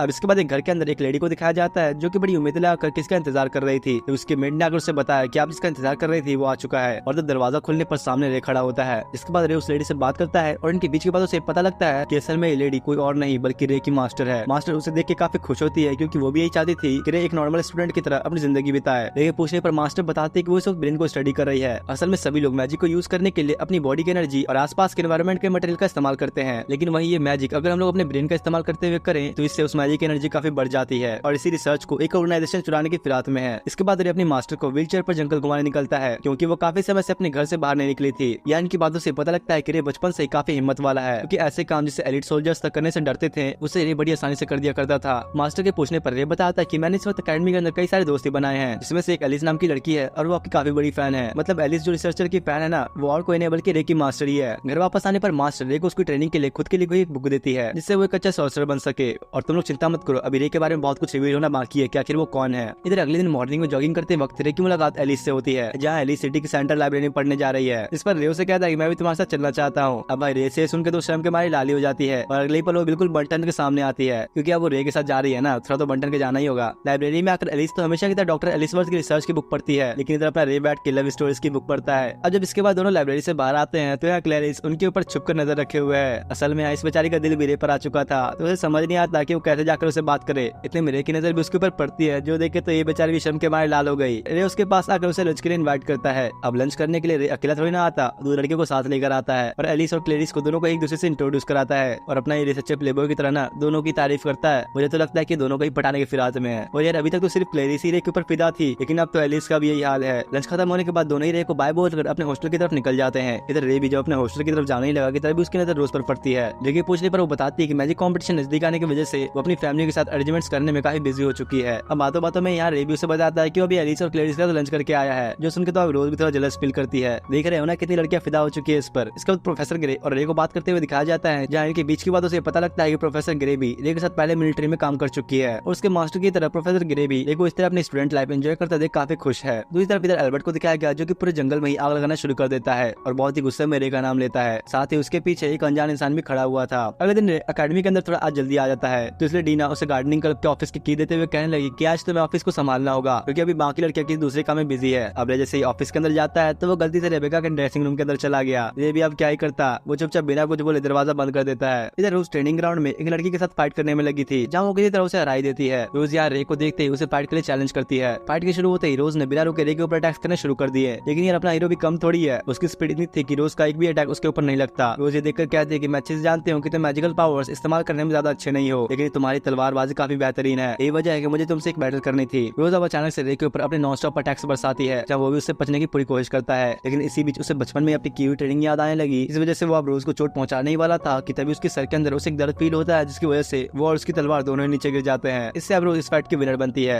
वैसे ही भले ही रोज रे से जीत गई थी, लेकिन फिर भी सभी रे की तारीफ करते हैं। उसको यहाँ पर ये देखकर हर बार की तरह इस बार भी रे के ऊपर शक होता है। उसे लगने लगा कि पक्का है जानबूझ कर ही आ रहा है। वो एक बार फिर उससे पूछती कि यार आखिर तुम हो कौन। रे बेचारा अभी सवाल क्या ही जवाब देता। इसके बाद रे उसके सारे दोस्त लंच करने बैठे हुए थे, जहाँ सभी के पूछने पर रे उनसे कहता है कि मैंने तो जो भी सीखा है वो अपने मास्टर से सीखा है। वो लोग बात ही कर रहे थे कि तभी अल्बर्ट आकर रे को फाइट के लिए चैलेंज करता है, तो रे भी अब मना करने वाला तो था नहीं, वो उसे हाँ कर देता है। लंच के बाद सभी अकेडमी के पास के ग्राउंड में पहुंचते हैं, जहाँ पर एक काफी बड़ा मैजिक बैरियर क्रिएट कर दिया जाता है। मैजिक बैरियर को देखकर क्लैरिस को लगता है कि जरूर इन दोनों के बीच की बैटल कोई सभी से छुपाना चाहता है। अल्बर्ट रे को एक तलवार देते हुए बताता है कि इस फाइट में कोई रूल्स नहीं, हम लोग जितना चाहे उतना मैजिक इस्तेमाल कर सकते हैं। दोनों के बीच की फाइट शुरू हो गई और यहाँ पर वो अनजाने इंसान भी बैठ कर ये फाइट देख रहा था। इसके बारे में भी अभी तुम्हें थोड़ी देर में पता लग जाएगा क्या किया है कौन। इधर अल्बर्ट रे को अपनी फैमिली के बारे में बताते हुए कहने लगा कि हमारी फैमिली एक मीडियम लेवल की रॉयल फैमिली हुआ करती थी, जहाँ मेरे फादर हमेशा फैमिली का स्टेटस लेवल बढ़ाने के लिए काफी स्ट्रगल किया करते थे, और तब से मैंने फैसला किया कि मैं भी एक दिन बेस्ट मैजिशियन बन के अपनी फैमिली के स्टेटस और ऊपर ले जाऊंगा। तभी अचानक से अल्बर्ट के माइंड में रे को खत्म कर देने की आवाज गूंजती है। वो तेजी से रे के ऊपर अटैक करने शुरू करने लगा और तब अल्बर्ट एक काफी बड़ा फायरबॉल क्रिएट करके अटैक करता है। रे को अब न चाहते हुए भी अपनी थोड़ी पावर इस्तेमाल करनी पड़ती है। उस फायरबॉल को 2 टुकड़े में मार देता है, जो देखकर तो सभी के होश उड़ गए थे। अल्बर्ट अब गुस्से में एक साथ काफी सारे अटैक्स लगातार करने शुरू करता है, लेकिन अपना रे तो भाई अभी भी उन सभी अटैक से बचकर बिल्कुल सही सलामत अल्बर्ट के सामने खड़ा था। जो देखिए इस बार वो एक काफी बड़ा ड्रैगन क्रिएट करके उस पर अटैक करता है, लेकिन रे तो इस बार भी बिना हिले उस फायर ड्रैगन के बीच से 2 टुकड़े कर देता है। अब रे का ये कारनामा देखकर तो सभी के मुंह खुले ही रह गए। उन्हें तो यकीन ही नहीं होता कि सच में एक ऑर्डिनरी स्टूडेंट है। इधर अल्बर्ट बेचारा तो अपने घुटने में आकर रोने ही लग गया। अभी सब देखने के बाद तो रोज रे से कहते कि अब तो तुम कुछ छुपा नहीं सकते, सच बताओ कि आखिर तुम हो कौन। रे के पास भी अब कोई रास्ता नहीं होता। वो अपने बारे में अब बताने ही वाला था कि तभी कोई अनजान फोर्स उसके सभी साथियों को जमीन पर गिरा देती है। यही चीज अल्बर्ट और उसके साथियों के साथ भी होती है, जिससे रे को तो कुछ भी समझ नहीं आता कि भला ये हो क्या रहा है। इतने में जंगल में से एक मिस्टीरियस इंसान चलते हुए उसकी तरफ आने लगा, और ये और कोई नहीं बल्कि प्रोफेसर ग्रे ही थी। ये देखकर तो अब तुम लोगों को भी समझ नहीं आ रहा होगा कि यहाँ पर आखिर हो क्या रहा है, लेकिन रे सब समझ चुका था कि जिस ऑर्गेनाइजेशन के बारे में उसकी मास्टर से बता रही थी, उसी ऑर्गेनाइजेशन को प्रोफेसर ग्रे ने अब ज्वाइन कर लिया है। वो यहाँ स्टूडेंट्स के ब्रेन का इस्तेमाल कर रही है अपना मैजिक क्रिएट करने के लिए। प्रोफेसर ग्रे तालियां बजाते हुए उसे कहती है कि तुम तो मेरी उम्मीद से भी ज्यादा समझदार निकले, और तब वो अपनी दूसरी आंख भी रिवील करती है। ये देख के रे समझ गया कि उन लोगों ने जंगल में जिस मॉन्स्टर को मारा था उसे प्रोफेसर ग्रे ही कंट्रोल कर रही थी। इस सुनकर प्रोफेसर बताते हैं कि हर साल जंगल में ट्रेनिंग के दौरान कई सारे स्टूडेंट्स उसी मॉन्स्टर के जरिए मारे जाते हैं, और किसी को भी आज तक उसके ऊपर कभी शक नहीं हुआ, और इस बार भी उसका प्लान कामयाब होने ही वाला था, लेकिन रे ने बीच में आकर उसका सब कुछ बिगाड़ दिया। इसलिए अब उसे टेस्ट सब्जेक्ट के तौर पर इन सभी लोगों का इस्तेमाल करना है। यही वजह है कि इन लोगों की फाइट के बीच में यहाँ पर ये बैरियर बनाया गया था, ताकि बाहर से किसी को भी ये पता न चले कि अंदर चल क्या रहा है। इन सारी बातों को सुन के रे को भी अब समझ में आने लगा कि इतने टाइम से बस अपने चेहरे पर अच्छे होने का नकाब लगाए घूम रही थी। वो सब करके अपने स्टूडेंट्स के साथ एक इमोशनल बॉन्ड क्रिएट करती है ताकि समय आने पर वो उनका इस्तेमाल कर सके, और इस वक्त यही वो रे और उसके दोस्तों के साथ भी करना चाहती है। तो अब होना क्या था, कौन सा रे बैठ के उसे समझाने वाला है। वो फाइट के लिए तैयार हो जाता है और इधर वो भी अपनी 2 फायर स्नेक्स का इस्तेमाल करते हुए अपने अटैक्स करती है। रे जब उससे बचने की कोशिश करने लगा तो अब उन फायर स्नेक्स को उसके दोस्तों की तरफ भेज देती है। अपने रे के पास भी आपको रास्ता नहीं बचता, इसलिए वो अब अपनी रियल पावर आइस मैजिक का इस्तेमाल करके अपने साथियों को उस फायर मैजिक से बचा लेता है। फाइनली अब वो टाइम आ चुका है जब तुम लोग रे को उसके असली रूप यानी आइस ब्लेड सॉर्सर के रूप में देखोगे। उसके अपने रियल फॉर्म में आते ही आसपास आइस से बनी हुई ब्लेड्स भी आ जाती हैं। ये देख के तो भाई इस प्रोफेसर की भी फट जाती है, क्योंकि उसे अब तक ये लग रहा था कि आइस ब्लेड सॉर्सर तो लास्ट वॉर के बाद गायब हो चुका है। इस पर ये बताता है कि हाँ ये तो सच है, लेकिन इसके बाद आइस ब्लेड सॉर्सर की पावर मेरे अंदर ट्रांसफर कर दी गई थी। और यहाँ पर यही पता लगता है कि पिछला आइस ब्लेड सॉर्सर और कोई नहीं बल्कि रे की मास्टर हुआ करती थी। ये सब सुनकर तो प्रोफेसर के दिमाग के फ्यूज ही उड़ गए थे। वो एक काफी बड़े फायरबॉल से अटैक तो करती है, लेकिन रे की एक ही आइस ब्लेड उसे डार्क में बदल देती है। इससे भी अभी रुकने वाली कहाँ थी, वो इस बार अटैक करने के लिए अपने डार्क मैजिक का इस्तेमाल करती है। लेकिन रे के पास भी अपना एंटी मटेरियल कोड का मैजिक है, उसके इस्तेमाल से इस डार्क मैजिक जैसे पावर को भी डिस्ट्रॉय कर देता है। प्रोफेसर का तो मुंह खुला का खुला ही रह गया, क्योंकि रे ने बिना हाथ पर हिला ही इतने पावरफुल मैजिक को डिस्ट्रॉय कर दिया। रे कहता है कि अब तुम एक आइस ब्लेड सॉर्सर की रियल पावर्स की कुछ झलक देखने वाली हो। प्रोफेसर की तो भाई यहाँ पर ये सब देखकर बिल्कुल ही फट जाती है और अपनी जान बचा के भागने की कोशिश करने लगी। पर इतने में रे अपनी फ्रेम लॉक टेक्निक का इस्तेमाल करके अपने स्वॉर्ड से उसके पैर को ही काट देता है। और यार यहाँ पे इतना सब कुछ हो जाने के बाद भी इसको यकीन ही नहीं होता कि रे जैसा एक ऑर्डिनरी स्टूडेंट एक आइस ब्लेड सॉर्सर कैसे हो सकता है। प्रोफेसर उसे कहते हैं कि बस रुक जाओ, मुझे आप कुछ भी मत करना, हम बात करके इस मैटर को सॉल्व कर सकते हैं। वो यहाँ पर रे को बहला फुसला के अपनी जान की भीख मांगने लगी, जो सुनकर रे को भी लगा कि चल यार वैसे भी हमारी प्रोफेसर ही है, कर देते हैं एक बार इसे माफ। लेकिन यहाँ तुम्हें लगता है कि मानने वाली है। वो अपनी ईविल आइक का इस्तेमाल करते हुए रे के ऊपर अचानक से काफी बड़ा अटैक करती है। और अब होना ही क्या था, रे को तो उसके अटैक से एक खरोच तक नहीं आती। ये देखकर तो उसे अब समझ में आ गया कि शायद उसने इस बार गलत पंगा ले लिया है। वो रे को मॉन्स्टर कह के बुलाती है। ये भी अपनी स्वॉर्ड से अब उसे खत्म करने के लिए तैयार होता है, जो देख के वो कहती है कि मैं अच्छे से जानती हूँ कि मैं 7 ग्रेट सॉर्सर के सामने नहीं टिक पाती, और उसमें से भी अब तक की सबसे स्ट्रॉन्गेस्ट आइस ब्लेड सॉर्सर के सामने तो बिल्कुल भी नहीं। तो क्या आप तो मुझे खत्म करने वाले हो? रे इस पर उसे मना करता है, जो देख के उसे समझ में आ गया कि शायद रे उसे अब जिंदा कैद करने की फिराक में है। तभी जल्दी से अपना पहने वाला लॉकेट बाहर निकाल कर अपने सर के अंदर ही घुसा लेती है, जो कि पूरा ही डार्क मैजिक से भरा हुआ था, जिस वजह से अब उसकी पूरी बॉडी एक बड़ी खतरनाक मॉन्स्टर में कन्वर्ट हो जाती है। और अब दोनों के बीच ही फाइट शुरू होने वाली थी। उसी बीच जो प्रोटेक्शन बैरियर ग्राउंड के ऊपर लगा हुआ था वो भी पूरी तरह से गायब हो जाता है, और रे के सारे दोस्त भी उसकी मैजिक से आजाद हो जाते हैं। इधर प्रोफेसर रे के ऊपर एक के बाद एक लगातार अटैक करती रहती है, लेकिन अपना रे भी आइस पावर के कारण इन सभी अटैक से बच जाता है। तंग आकर प्रोफेसर अब उसके ऊपर एक बहुत ही बड़े फायर बॉल से अटैक करती है, लेकिन रे इस बार भी इसे बस अपने एंटी मटेरियल कोड को पढ़ के डिस्ट्रॉय कर देता है। रे उसे आइस और फायर मैजिक के बीच का अंतर बताता है कि आइस और फायर मैजिक दोनों एक ही रजिस्ट्रेशन का यूज करते हैं, लेकिन मैंने इस रजिस्ट्रेशन को अपर लेवल में ले जाकर उसे एंटी मटेरियल कोड में कन्वर्ट कर दिया, और यही मेरी रियल पावर्स है। ये सुनकर तो प्रोफेसर को भी यकीन नहीं होता, क्योंकि आज तक कोई भी एंटी मटेरियल कोड को सक्सेसफुली क्रिएट नहीं कर पाया। तो ये रे आखिर ऐसा कैसे कर सकता है? रे एंटी मटेरियल कोड और मटेरियल शिफ्ट का इस्तेमाल करते हुए आइस वॉल क्रिएट करता है, लेकिन वही दूसरी तरफ प्रोफेसर डार्क मैजिक का यूज करती है, जो कि जरा भी काम नहीं आता। इधर रे के दोस्तों की नजर उसके ऊपर पड़ती है, और वो देखते हैं कि रे यहाँ पर ज्यादा ही आइस पावर्स इस्तेमाल करने के कारण फ्रीज होता जा रहा है, लेकिन इसके बावजूद भी अपना रे इस लड़ाई को जारी रखता है। इसी बीच प्रोफेसर ये भी समझ जाती है कि रे अपनी पावर्स को ज्यादा सही तरीके से हैंडल नहीं कर पाता। मौके का फायदा उठाकर वो उस पर अपना फाइनल अटैक करती है। रे भी पलटवार तो करता है, लेकिन इस बार थके हुए होने कारण उसकी स्वॉर्ड के टुकड़े टुकड़े हो जाते हैं। कोई रास्ता न बचने पर वो जल्दी से अपनी आइस टोर्नेडो का इस्तेमाल करके प्रोफेसर को हमेशा हमेशा के लिए आइस बैरियर के अंदर कैद कर देता है, और साथ में उसे श्रद्धांजलि देने के लिए उसी बैरियर पर गुलाब का फूल भी लगा देता है। अब इतनी ज्यादा पावर्स एक साथ इस्तेमाल करने के कारण रे कमजोरी से नीचे गिर गया, जो देख के उसके दोस्त उसकी तरफ आने लगते हैं। रे काफी खुश था कि आज उसने अपनी पावर से अपने साथियों की जान बचाई है। इसके बाद यहाँ पर हमें रे का पास्ट दिखाया जाता है, जहाँ पर नन्हा सा रे मास्टर को बैटलफील्ड के अंदर घायल पड़ा मिलता है, तो इसलिए मास्टर उसे उठाकर जनरल के पास लेकर आती है और उनसे रे को अपने साथ रखने की परमिशन मांगती है। इसके कुछ समय बाद प्रिंसिपल आकर उसे बताती है कि जनरल ने रे को साथ रखने से मना कर दिया है, क्योंकि वो लोग उसे अपनी कंट्री का सिटीजन नहीं मानते हैं। प्रिंसिपल मास्टर को ये बताती है कि रे जिस विलेज से बिलोंग करता है वो लोग आज भी भगवान और शराब में काफी बिलीव करते हैं। यही सबसे मेन कारण है कि वो रे को अपना सिटीजन नहीं मान सकते। मास्टर को इस पर काफी गुस्सा आता है कि वो लोग आके एक बच्चे के बारे में ऐसा कैसे सोच सकते हैं। प्रिंसिपल बताते हैं कि वैसे भी रे को होश आ चुका है। इधर कैरोलिन रे से बार बार उसका नाम पूछती है। कैरोलिन याद है ना, ये वही 7 ग्रेट सॉर्सर्स में से एक। यहाँ रे उसके इतना पूछने पर भी कुछ जवाब नहीं देता, और कुछ देर बाद मास्टर भी वहाँ आती है, और तब जाकर कई बार पूछने पर रे उन्हें अपना नाम बताता है, जो सुनकर तो दोनों ही काफी खुश होती हैं। और धीरे धीरे देखते ही देख कैंप के सभी लोगों को अब रे काफी पसंद आता है। कैरोलिन तो उसके लिए सभी से लड़ भी जाती है, क्योंकि वो चाहती थी कि वो रे को अपने घर में अपने साथ रखे, लेकिन इसके लिए बाकी लोग हाँ नहीं करते, क्योंकि मिशन के कारण वो ज्यादातर बाहर ही रहा करते हैं, तो ऐसे में रे का ध्यान रखने वाला कोई नहीं होगा। इसे देखते हुए जनरल भी मास्टर से उस पर इसकी राय पूछता है, और इतने मेरे भी वहाँ पहुंच गया तो मास्टर उसी से पूछती है कि आखिर तुम क्या चाहते हो। इस पर रे कहता है कि मैं तुम लोगों के साथ यहाँ पर रहना चाहता हूँ। मास्टर इससे इतनी खुश हो गई थी कि वो रे को अपनी आइस ब्लेड सॉर्सर की पावर से ब्लेसिंग्स देती है, और अब मास्टर के कहने पर जनरल भी रे को उनके साथ रहने की परमिशन दे देता है, और तब वो रे को एक सॉर्सर बनाने का फैसला करती है, जो सुनकर तो रे काफी खुश होता है। इसी तरह देखते ही देखते 6 साल बीत जाते हैं। रे भी अब बड़ा हो चुका था, और उसने अब आइस ब्लेड सॉर्सर की पावर यूज करनी शुरू कर दी थी। वो तो इतना पावरफुल हो गया था कि उसने अपने सिर्फ एक ही अटैक में सामने से आ रही पूरी आर्मी को खत्म कर दिया, जो देख के तो उनकी कंट्री के सोल्जर्स के होश उड़ जाते हैं कि आखिर ये छोटा बच्चा इतना ज्यादा पावरफुल कैसे हो सकता है। दूसरी तरफ कैंप में चल रही मीटिंग दिखाई जाती है, जहाँ पर ये पता लगता है कि वॉर में अब मैजिक का यूज काफी बढ़ चुका है, जिस वजह से उनकी कंट्री के काफी सारे सोल्जर्स मारे जा चुके हैं। सब देखते हुए जनरल रे से कहने लगे कि अगर तुम चाहो तो किसी सेफ जगह पर जा सकते हो क्योंकि अब बैटल फील्ड काफी ज्यादा खतरनाक हो चुका है। लेकिन रे इसके लिए नहीं मानता, उसे अपनी मास्टर की सिखाई हुई बात याद है, उसके पास जितनी ज्यादा पावर्स होती है उसके पास उतनी बड़ी जिम्मेदारी होती है, इसलिए वो भी अपनी जिम्मेदारियों से भागना नहीं चाहता। साथ ही हार्वर्ड नाम का एक सोल्जर कहता है कि डरने कोई बात नहीं, अगर रे को कुछ हुआ तो मैं उसे बचा लूंगा। इसके बाद इस एनिमे का स्टार्टिंग का सीन दिखाया जाता है जहाँ पर हार्वर्ड को कोई अनजान ताकत आकर हमेशा हमेशा के लिए उसे खत्म कर देती है, जो देख के रे गुस्से के कारण अपने पास कंट्रोल नहीं कर पाता और वहाँ पर आइस का एक बड़ा ब्लास्ट होता है। जिसके बाद यह वापस प्रेजेंट का सीन दिखाया गया जहाँ पर रे अब हॉस्पिटल में एडमिट है। उसके आसपास मास्टर और प्रिंसिपल सब खड़े होते हैं। रे के घुसाने पर उसे लगा कि शायद मास्टर उससे नाराज होंगी, पर ऐसा नहीं था। मास्टर खुश थी कि उसने अपने दोस्तों को बचाने के लिए इन पावर्स का इस्तेमाल किया। अगर रे की जगह खुद मास्टर भी होती तो वो भी यही करती। रे तब अपने दोस्तों के बारे में सोचने लगा तो प्रिंसिपल उसे कहते कि तुम्हें घबराने कोई बात नहीं, सब बिल्कुल ठीक है। मास्टर रे से ये कहकर जाने लगे कि ठीक होने के बाद मुझसे मिले जरूर आना। फिर प्रिंसिपल रे से कहते कि वैसे तुम्हें स्टार्टिंग में इस फैसले के खिलाफ थी कि तुम्हें अकेडमी में पढ़ने भेजा जाए, लेकिन एक दिन तुम्हारी मास्टर एमएस वर्थ मेरे पास आकर अपना सर झुकाकर मुझसे रिक्वेस्ट करने लगी। उसकी सिर्फ एक ही ख्वाहिश थी कि तुम इस अकेडमी में आकर अच्छे दोस्त बनाओ। मैंने भी एमएस वर्थ को कभी किसी के लिए इतना सब कुछ करते नहीं देखा, तो प्लीज अब तुम भी अपनी स्कूल लाइफ को अच्छे से एंजॉय करो। अभी सुनकर तो रे भी काफी ज्यादा इमोशनल हो जाता है, उसकी आंखों से तो आंसू तक निकल आते हैं। साथ ही देर मास्टर भी खुद को नहीं रोक पाती और काफी जोर जोर से रोने लगती है। इससे ये पता चलता है कि मास्टर सच में रे की कुछ ज्यादा ही परवाह करती है, वो उसको बिल्कुल ही अपने बेटे जैसा मानती है। दूसरी तरफ प्रिंसिपल के वहाँ से निकलते ही रे के सारे दोस्त उससे मिलने के लिए आते हैं। अब रे फाइनली उन लोगों को अपनी सारी सच्चाई बताते हुए कहने लगा कि मैं 7 ग्रेट सॉर्सरर्स में से एक हूँ, द आइस ब्लेड सॉर्सरर। जो सुनकर तो सभी हैरान थे। रे उन्हें बताता है कि लास्ट वॉर के दौरान जब उसने हार्वर्ड को अपनी आंखों के सामने मरते हुए देखा तो वो अपनी पावर्स को बिल्कुल भी कंट्रोल नहीं कर पाया और उसी ब्लास्ट की वजह से उसके मास्टर ने अपने पैरों को भी खो दिया, जिसका उसे आज तक अफसोस है। यहाँ तक कि रे तो ये भी सोचता है कि उसने बैटल फील्ड में कई सारे लोगों को खत्म कर दिया, तो शायद उसे इस तरह चैन से जीने का कोई हक नहीं। उसके बाद सुनकर सभी इमोशन हो जाते हैं कि तभी रोज उसे कहते हैं कि नहीं, ऐसा कुछ भी मत सोचो, चाहे पास्ट में तुमने जो भी किया हो, पर आज तुम जैसे हो हमें वैसे अच्छे लगते हो। साथ ही बाकी के लोग भी यहाँ पर रे के साथ हमेशा रहने का वादा करते हैं और इन लोगों की बातें सुनकर रे को अपनी पुरानी कैंप वाली टीम की याद आती है। अब इसके बाद रात होने पर एल्बर्ट रे से मिलने के लिए आता है। असल में यहाँ पर अपनी की गई हरकतों के लिए उससे माफी मांगने के लिए आया था और ये रे तो अपना मेन कैरेक्टर है ना, तो वो भी उसे माफ कर ही देता है। साथ ही वो उसे काफी सारी ज्ञान की बातें बताता है जो कि मैं तुम्हें क्या ही बताऊं, बस तुम समझ जाओगे। अपना रे यहाँ पर एल्बर्ट को लाइफ की टीचिंग्स दे रहा है। जैसे इतनी ज्ञान वाली बातें सुनकर एल्बर्ट को अब जाकर अपनी गलती पर एहसास होने लगा और वो उससे वादा करता है कि आज के बाद वो कभी किसी दूसरे के साथ गलत बर्ताव नहीं करेगा। अब सारी मुसीबतें खत्म हो जाने के बाद अकेडमी में कुछ दिन बीत जाते हैं और अब क्लास में प्रोफेसर ग्रे की जॉब पर कैरोलिन उन लोगों की नई टीचर बन के सामने आती है, जिसका इतना खूबसूरत और नया चेहरा देखकर सारे लड़कों के तो मन में लड्डू ही फूटने लग जाते हैं। लेकिन यही अपना रे तो ये देखकर और भी ज्यादा परेशान हो गया और सोचता है कि आखिर ये यहाँ पर क्यों आ गई। कैरोलिन सबको यहाँ पर स्वॉर्ड्समैनशिप कॉम्पिटिशन के बारे में बताती है, जो कि एक ऐसा कॉम्पिटिशन है जिसमें 3 अकेडमीज के स्टूडेंट्स पार्ट लेंगे। फर्स्ट ईयर वाले स्टूडेंट्स प्रीलिम्स से पार्टिसिपेट करेंगे और सेकंड ईयर वाले या फिर उसके ऊपर के स्टूडेंट्स डायरेक्ट एलिमिनेशन में पार्ट करेंगे। टोटल 16 लोग इसके अंदर मेन टूर्नामेंट में पार्टिसिपेट करेंगे। कैरोलिन कहते हैं कि वैसे कंबाइंड स्किल्स में हम लोग ज्यादा अच्छे हैं, लेकिन जो डोमा अकेडमी है वो फिजिकल कॉम्बैट में हमसे भी बहुत ज्यादा अच्छी है। और लास्ट में जो मेलग्रॉस अकेडमी है वो अकेडमिक रिसर्च में बहुत आगे है। वहाँ के बच्चे तो पक्का आने वाले टाइम में काफी अच्छे रिसर्चर्स बनेंगे। हर अकेडमी के पास अपना एक अलग बेनिफिट है, तो हर कोई एक दूसरे से बेहतर और बहुत अलग है। कैरोलिन रे से कहते हैं कि इस कंपटीशन की सारी जिम्मेदारी मैं तुम पर छोड़ती हूँ, और तो और वो रे को उस वक्त आंख भी मारती है, जिससे अपने प्ले बॉय को काफी अजीब लगता है। रे प्रिंसिपल के पास जाकर गुस्से में कहता है कि आपने आखिर इस औरत को यहाँ क्यों बुलाया। इस पर प्रिंसिपल कहते हैं इसमें इतना गुस्सा होने वाली क्या बात है, वो फ्री थी तो मैंने उसे बुला लिया, इतना भी क्या हो गया इसमें। लेकिन फिर भी लगता है वो रे को बिल्कुल भी पसंद नहीं। रे कहता है कि आप तो कैरोलिन को जानती है ना, मुझे वो बचपन से ही पसंद नहीं। प्रिंसिपल उसे कहते हैं कि वैसे स्टूडेंट्स उसे काफी पसंद करते हैं, तो तुम्हें आखिर क्या प्रॉब्लम है। और बाकी स्टूडेंट्स उसे किसी और वजह से ही पसंद करते हैं। रे कहता है कि अगर उसे अभी नहीं निकाला ना तो बहुत ही ज्यादा लोगों को अपना असली रूप दिखाने लग जाएगी। अचानक तभी कैरोलिन आकर उसे टच करते हुए कहती है तुम मेरे बारे में आखिर ऐसा कैसे बोल सकते हो। उसके आते ही भाई रे तो ऐसे घबरा गए जैसे उसने किसी भूत को ही देख लिया हो। कैरोलिन रे के पास जाकर उसे गले लगाने की कोशिश करने लगी, जो देखकर तो रे डर के मारे चिल्लाने ही लग गया। इसके कुछ समय बाद दिखाया गया कि रे और क्लैरिस 2 स्टूडेंट्स का मैच देख रहे हैं, जहाँ क्लैरिस उससे पूछती है कि तुम्हें क्या लगता है इनमें से कौन जीतेगा। तो रे यहाँ पर उस ब्लू बॉल वाली लड़की को चुनता है। इसकी कॉम्बैट स्किल्स तो इतने अच्छे नहीं थे, पर मैजिक को ये बहुत ही अच्छे से इस्तेमाल करती है, इसलिए रे को यकीन है कि ये जीतने वाली है। और यार जब मैच खत्म होता है तो वही लड़की जीतती है। क्लैरिस को काफी हैरान होते हुए उसे पूछती है क्या आखिर तुम सिर्फ 2 सेकंड में कैसे बता सकते हो कि कौन फाइट में जीतेगा। लेकिन अपने रे के लिए तो बहुत ही आसान था, क्योंकि वो सबसे पावरफुल सॉर्सरर जो है। इसके बाद अगला मैच रोज का होता है, जहाँ सब उसी को सपोर्ट करते हैं और सिर्फ 10 सेकंड्स के अंदर अंदर रोज इस मैच को जीत जाती है। लेकिन इसके बावजूद भी उसका चेहरा उतरा हुआ था, तो ब्लेड को देखकर समझ में आ गया कि जरूर उसके पीछे कुछ तो बात है। अगले ही सीन में रोज को उसके फादर के साथ दिखाया गया, जो कि उससे कहता है कि मैं बहुत समय से इंतजार कर रहा हूँ स्वॉर्ड्समैनशिप कॉम्पिटिशन में तुम्हारी स्किल्स देखने के लिए, चाहे कुछ हो जाए तुम वॉल्गरेन से कभी नहीं हार सकती। इधर रे आकर रेबिका से पूछता है कि आखिर वो है कौन जिसे जीतने के लिए रोज इतनी सीरियस हो रखी है। जिस पर रेबिका उसे बताती है कि वॉल्गरेन को ड्योमा अकेडमी वाले रिप्रेजेंटेटिव के तौर पर भेजेंगे। लेकिन पूछने पर रेबिका कहती है कि वह तो वॉल्गरेन बहुत ज्यादा पावरफुल है, पर रोज जैसी बिल्कुल नहीं। असल में वॉल्गरेन एक नोबल फैमिली से बिलोंग करती है, और आगे बढ़ने से पहले मैं तुम्हें बता दूं कि रॉयल फैमिली वालों को ही नोबल्स कहा जाता है। रेबिका बताती है कि वॉल्गरेन एक ऐसी लड़की है जो अपने नोबल होने पर काफी घमंड करती है। अगर ये किसी से फाइट करने आती है तो उस वक्त वो अपनी पूरी नोबल प्राइड को दाव पे लाके फाइट करती है, और ये वजह उसके इतने पावरफुल होने का। दूसरी तरफ यहाँ रोज अपने फाइनल मैच के अपोनेंट एल्बर्ट को भी हरा देती है, और हारने के बावजूद भी एल्बर्ट भी क्वालिफाई करता है, लेकिन सेकंड प्लेस से, क्योंकि वो अकेडमी के फाइनल मैच तक पहुंच गया था। पर फिर भी यहाँ एल्बर्ट हारने के बाद भी काफी अच्छा बर्ताव करता है, जो देखे तो क्लैरिस भी हैरान होती है कि यार भला ये कब से इतना अच्छा हो गया। इसके बाद शाम होने पर रे जाकर उसको बधाई देता है कि उसने टूर्नामेंट क्वालिफाई कर लिया। ये कहता है कि मुझे एक बात बताओ कि तुम फाइट करते वक्त इतनी घबराते क्यों हो? अगर ऐसा ही चलता रहा तो तुम्हारे जीतने के चांसेस बहुत कम हो जाएंगे। इस पर रोज कहती है कि वॉल्गरेन को हराने के लिए मैं कुछ भी करने को तैयार हूँ। रे उससे कहता है कि अभी टूर्नामेंट शुरू होने में 1 महीना बचा हुआ है, तो अगर तुम चाहो तो मैं तुम्हें अभी ट्रेन कर सकता हूँ। तुम्हें ट्रेन करने के लिए मुझे अपनी ज्यादा पावर्स इस्तेमाल नहीं करनी पड़ेगी, तो मैं अपनी पावर्स को कंट्रोल में रखते हुए तुम्हें काफी अच्छी ट्रेनिंग दे सकता हूँ। और यहाँ पर ऐसी थोड़ी और बातें करने के बाद रोज उससे ट्रेनिंग के लिए मानी जाती है। यहीं पर हमें रोज के पास से कुछ सीन दिखाया जाता है जहाँ पर तुम लोग अब इस वॉल्गरेन को देखने वाले हो। तो बचपन में एक दिन जब रोज नोबल्स की पार्टी में होती है तो वहाँ पर पहली बार उसकी मुलाकात वॉल्गरेन से हुई। शुरुआत में तो दोनों एक दूसरे को ढंग से जानते तक नहीं थे, और इस पार्टी में आने के बाद दोनों के बीच काफी अच्छी दोस्ती हो गई। उसके बाद से दोनों साथ में बचपन के ऐसे कुछ और दिन बिताते हैं, जहाँ एक दिन रोज आकर उससे हर चीज के लिए शुक्रिया कहती है। रोज कहती है अगर तुम नहीं होती तो मैं अभी भी घर में बंद रहती, और तुम्हारी वजह से मैं बाहर आकर इतनी खुश हूँ। दोनों एक दूसरे से गले मिलकर कहते हैं कि वो हमेशा बेस्ट फ्रेंड्स रहेंगे। अब इसी के कुछ समय बाद इनके बीच एक स्वॉर्ड्समैनशिप कॉम्पिटिशन में फाइट होती है, जहाँ वॉल्गरेन अपनी पावर से रोज को हरा देती है। लेकिन रोज को इस हारे कुछ ज्यादा ही बुरा लगता है, और इसके बाद से दोनों के बीच में दूरियां बढ़नी शुरू हो जाती हैं। इनके बीच की दोस्ती में दरार आने का कारण ये नहीं था कि वॉल्गरेन चेंज हो गई, बल्कि अपनी बेस्ट फ्रेंड से हारने के बाद रोज चेंज हो गई, क्योंकि रोज एक काफी बड़ी नोबल फैमिली से है, तो उसके लिए जितना बहुत जरूरी था। अब सीन वापस प्रेजेंट में आता है, जहाँ पर रोज आकर ट्रेनिंग के लिए रे को खोजती है, पर वो उसे कहीं नहीं मिलता। अचानक ही उसके सामने रे एक मास्क आकर आता है। वो उसके पूछने पर रे कहता है कि मैं ही आपसे तुम्हारा मास्टर हूँ, तुम आप मुझे रेंजर कह के बुलाना। वो कहती है कि वैसे जर क्या होता है? तो इस पर रे चिल्लाते हुए कहता है कि पगली जर नहीं रेंजर, अभी तो तुम्हें अकेडमी का ग्राउंड लगाना है और उसके बाद फॉरेस्ट का भी। सारे राउंड लगाने के बाद तुम्हें यहीं वापस आना है, और क्योंकि अभी सिर्फ 20 किलोमीटर की रनिंग है तो तुम किसी भी स्पेशल टेक्निक का इस्तेमाल नहीं कर सकती। इसके बाद दोनों ही रनिंग करने लग जाते हैं, और ये बताता है कि बहुत सारे सॉर्सरर्स रनिंग करते वक्त अपने फिजिकल एनहांसमेंट का इस्तेमाल करते हैं, लेकिन दोस्त तुम्हें जानना ही होगा कि हमारा सबसे इंपॉर्टेंट हिस्सा हमारी बॉडी ही है। भले तुम्हारे पास कितने भी स्किल्स हो, लेकिन अगर तुम फिजिकली स्ट्रॉन्ग नहीं हो तो तुम्हारी कोई भी स्किल्स काम नहीं आने वाली। ट्रेनिंग खत्म होने पर रे कहता है कि भले आज की ट्रेनिंग आसान थी, लेकिन बेटा कल की ट्रेनिंग तो इससे भी ज्यादा मुश्किल होने वाली है, तो रेडी रहना। तो उस पर से रे को रेंजर कहना भूल जाती है। इस पर चिल्लाते हुए उसे कहता है कि बोला ना मैंने, मुझे रेंजर बुला करो। और इसी तरह हर दिन रोज के 10 बड़ी ट्रेनिंग चलती रहती है, और अपना रेविया बिल्कुल सकलौंडा बन चुका था। रोज तो सोचती है कहीं मैं नर्क में तो नहीं आ गई। कुछ देर बाद जब उसकी आंख खुली तो वो देखती है कि रे तो खिड़की से लटकते हुए उसे बर्तन पीट कर उठा रहा है। रे कहता है आखिर तुम सो कह सकती हो, जल्दी से उठकर अपनी ट्रेनिंग के लिए आओ। लेकिन नीचे उतरने पर सेरा उस पर काफी गुस्सा होने लगी, क्योंकि वो ऐसे ही गर्ल्स के हॉस्टल में नहीं आ सकता। जिस पर रे कहता है अरे मैं रे नहीं बल्कि इसका मास्टर हूँ, और मैं माफी चाहता हूँ अगर आपको ज्यादा दुख पहुंचा तो। तभी रे की नजर रोज पर पड़ती है जो उसे छुपकर भागने की कोशिश कर रही है, जो देख के रे कहता है कितनी आसानी से बच कहाँ जाओगी मैडम। रे तो बस जाके कूद गई, एक बार में ये रोज को पकड़ लेता है। लेकिन अब दिन के टाइम की ट्रेनिंग के वक्त रोज उससे फिर से बच के निकल जाती है। रे उसे हर जगह पर खोजने लगा कि तभी उसे एक जगह पर अल्बर्ट बैठा दिखता है। उसके इस तरह अकेले बैठने पर रे उससे पूछता है क्या हुआ, आज तुम्हारे दोस्त तुम्हारे साथ नहीं है? अल्बर्ट से बताता है कि वो बिल्कुल ये परेशान हो चुका है, वो ट्रेनिंग तो रोज कर रहा है, लेकिन उसे अपने अंदर पावर्स की कोई भी चेंजेस नहीं दिख रहा है। रे उसे कहता है चिंता मत करो, एक दिन आएगा जब तुम्हें अपनी पावर्स के साथ साथ अपनी ट्रेनिंग का भी फल मिलेगा। रे अब जाकर एलिस और क्लैरिस से भी रोज के बारे में पूछता है, पर ये दोनों भी उसके बारे में कुछ नहीं जानते। तो अब रे उसे ढूंढने के लिए अपने मास्क की पावर्स का इस्तेमाल करता है। क्या लगा था तुम लोगों को, इसने बस शो ऑफ के लिए पहना हुआ है। रे कुछ देर में अपने मास्क की वजह से रोज को ढूंढ लेता है। इधर बेचारी रोज खुद को छुपा कर बैठी हुई थी कि तभी उसे ढूंढते हुए रे बड़ी डरावनी तरीके से उसके सामने आता है। अचानक से रे को सामने देखकर वो काफी डर गई। वो कहते कि देखो ऐसा कुछ नहीं है, मैं भागी नहीं थी, मुझे तो बस थोड़ा आराम करना था। पर अपने रे के सामने उसे कोई बहाना नहीं चलने वाला। रे उसे ट्रेनिंग ग्राउंड पर ले जाने के लिए उसे घसीटते हुए ले जाता है, भले ही वो कितना भी चिल्लाती रहे। अब इसको अगले दिन का सीन दिखाया जाता है, जहाँ पर रे सुबह सुबह एक लड़की के रूप में अपने कमरे से बाहर निकलता है। इधर रोज भी अपनी ट्रेनिंग की प्रैक्टिस करती है, और आज तो कुछ उसने अपना नया रिकॉर्ड बना लिया है। वहीं पर लड़की के गेटअप में उसके बगल से निकलते हुए कहता है कि मेरी नजर तुम पे है, ऐसी ही ट्रेनिंग करती रहो। ये सुनकर रोज ओके रेंजर कहती है, पर तभी वो देखती कि यहाँ तो रे है ही नहीं। रे मन में सोचता है कि अभी तक सब कुछ परफेक्ट चल रहा है, पर अब मेरा मेन मिशन स्टार्ट होगा, क्योंकि अब मैं डियोम अकेडमी जाने वाला हूँ। और इसके बाद दिखाया गया कि डियोम अकेडमी पहुंच चुका है। यहीं पर वे देखता है कि सामने खड़ी एक लड़की रो रही है, तो उसके पास पहुंच के अचानक से उस बॉक्स के अंदर से निकलता है। असल में यहाँ पर इस लड़की की बहन खो चुकी थी। तो रे उसे कहता है कि चिंता मत करो, हम दोनों मिलकर उसे ढूंढेंगे। रे उसे अपना नाम लिली बताता है, और इस छोटी बच्ची का नाम टियाना वॉल्गरेन है, जो सुनते ही रे शॉक हो गया। कुछ देर में रे उसकी बड़ी बहन को ढूंढ लेता है, जिसका नाम आरियाना है, और यही है रोज की पुरानी फ्रेंड आरियाना वॉल्गरेन। आरियाना और रे एक दूसरे को इंट्रोड्यूस करते हैं, लेकिन आरियाना उसे देखते ही समझ चुकी थी कि लड़की जरूर किसी और अकेडमी से है। रे को कोई भी इस लड़की के गेटअप में नहीं पहचान पाता, क्योंकि बस उसने रूप तो बदला ही था, साथ ही साथ उसने अपनी आवाज भी बिल्कुल लड़की जैसी कर ली है। अब जब आरियाना को इतना शक हो ही गया था, तो रे उसे बताता है कि मैं कोई लड़की नहीं, मैं एक लड़का हूँ, मैं आयरलैंड अकेडमी से रे वाइट हूँ। वो सुनकर तो पहले बहुत हैरान हो गई, क्योंकि जैसा कि मैंने कहा वो तो रे को बिल्कुल पहचान ही नहीं पाती है। आरियाना से कहता है वैसे मैं तुम्हारे बारे में काफी सुना है, तुम वो पहले ऑर्डिनरी हो जिसने आयरलैंड अकेडमी में एडमिशन लिया है। दरअसल रे की पावर्स के बारे में इन लोगों ने भी काफी चर्चा सुनी है। रे यहाँ पर असल में से फाइट करने आया था, और क्योंकि उसने उसकी छोटी बहन की मदद की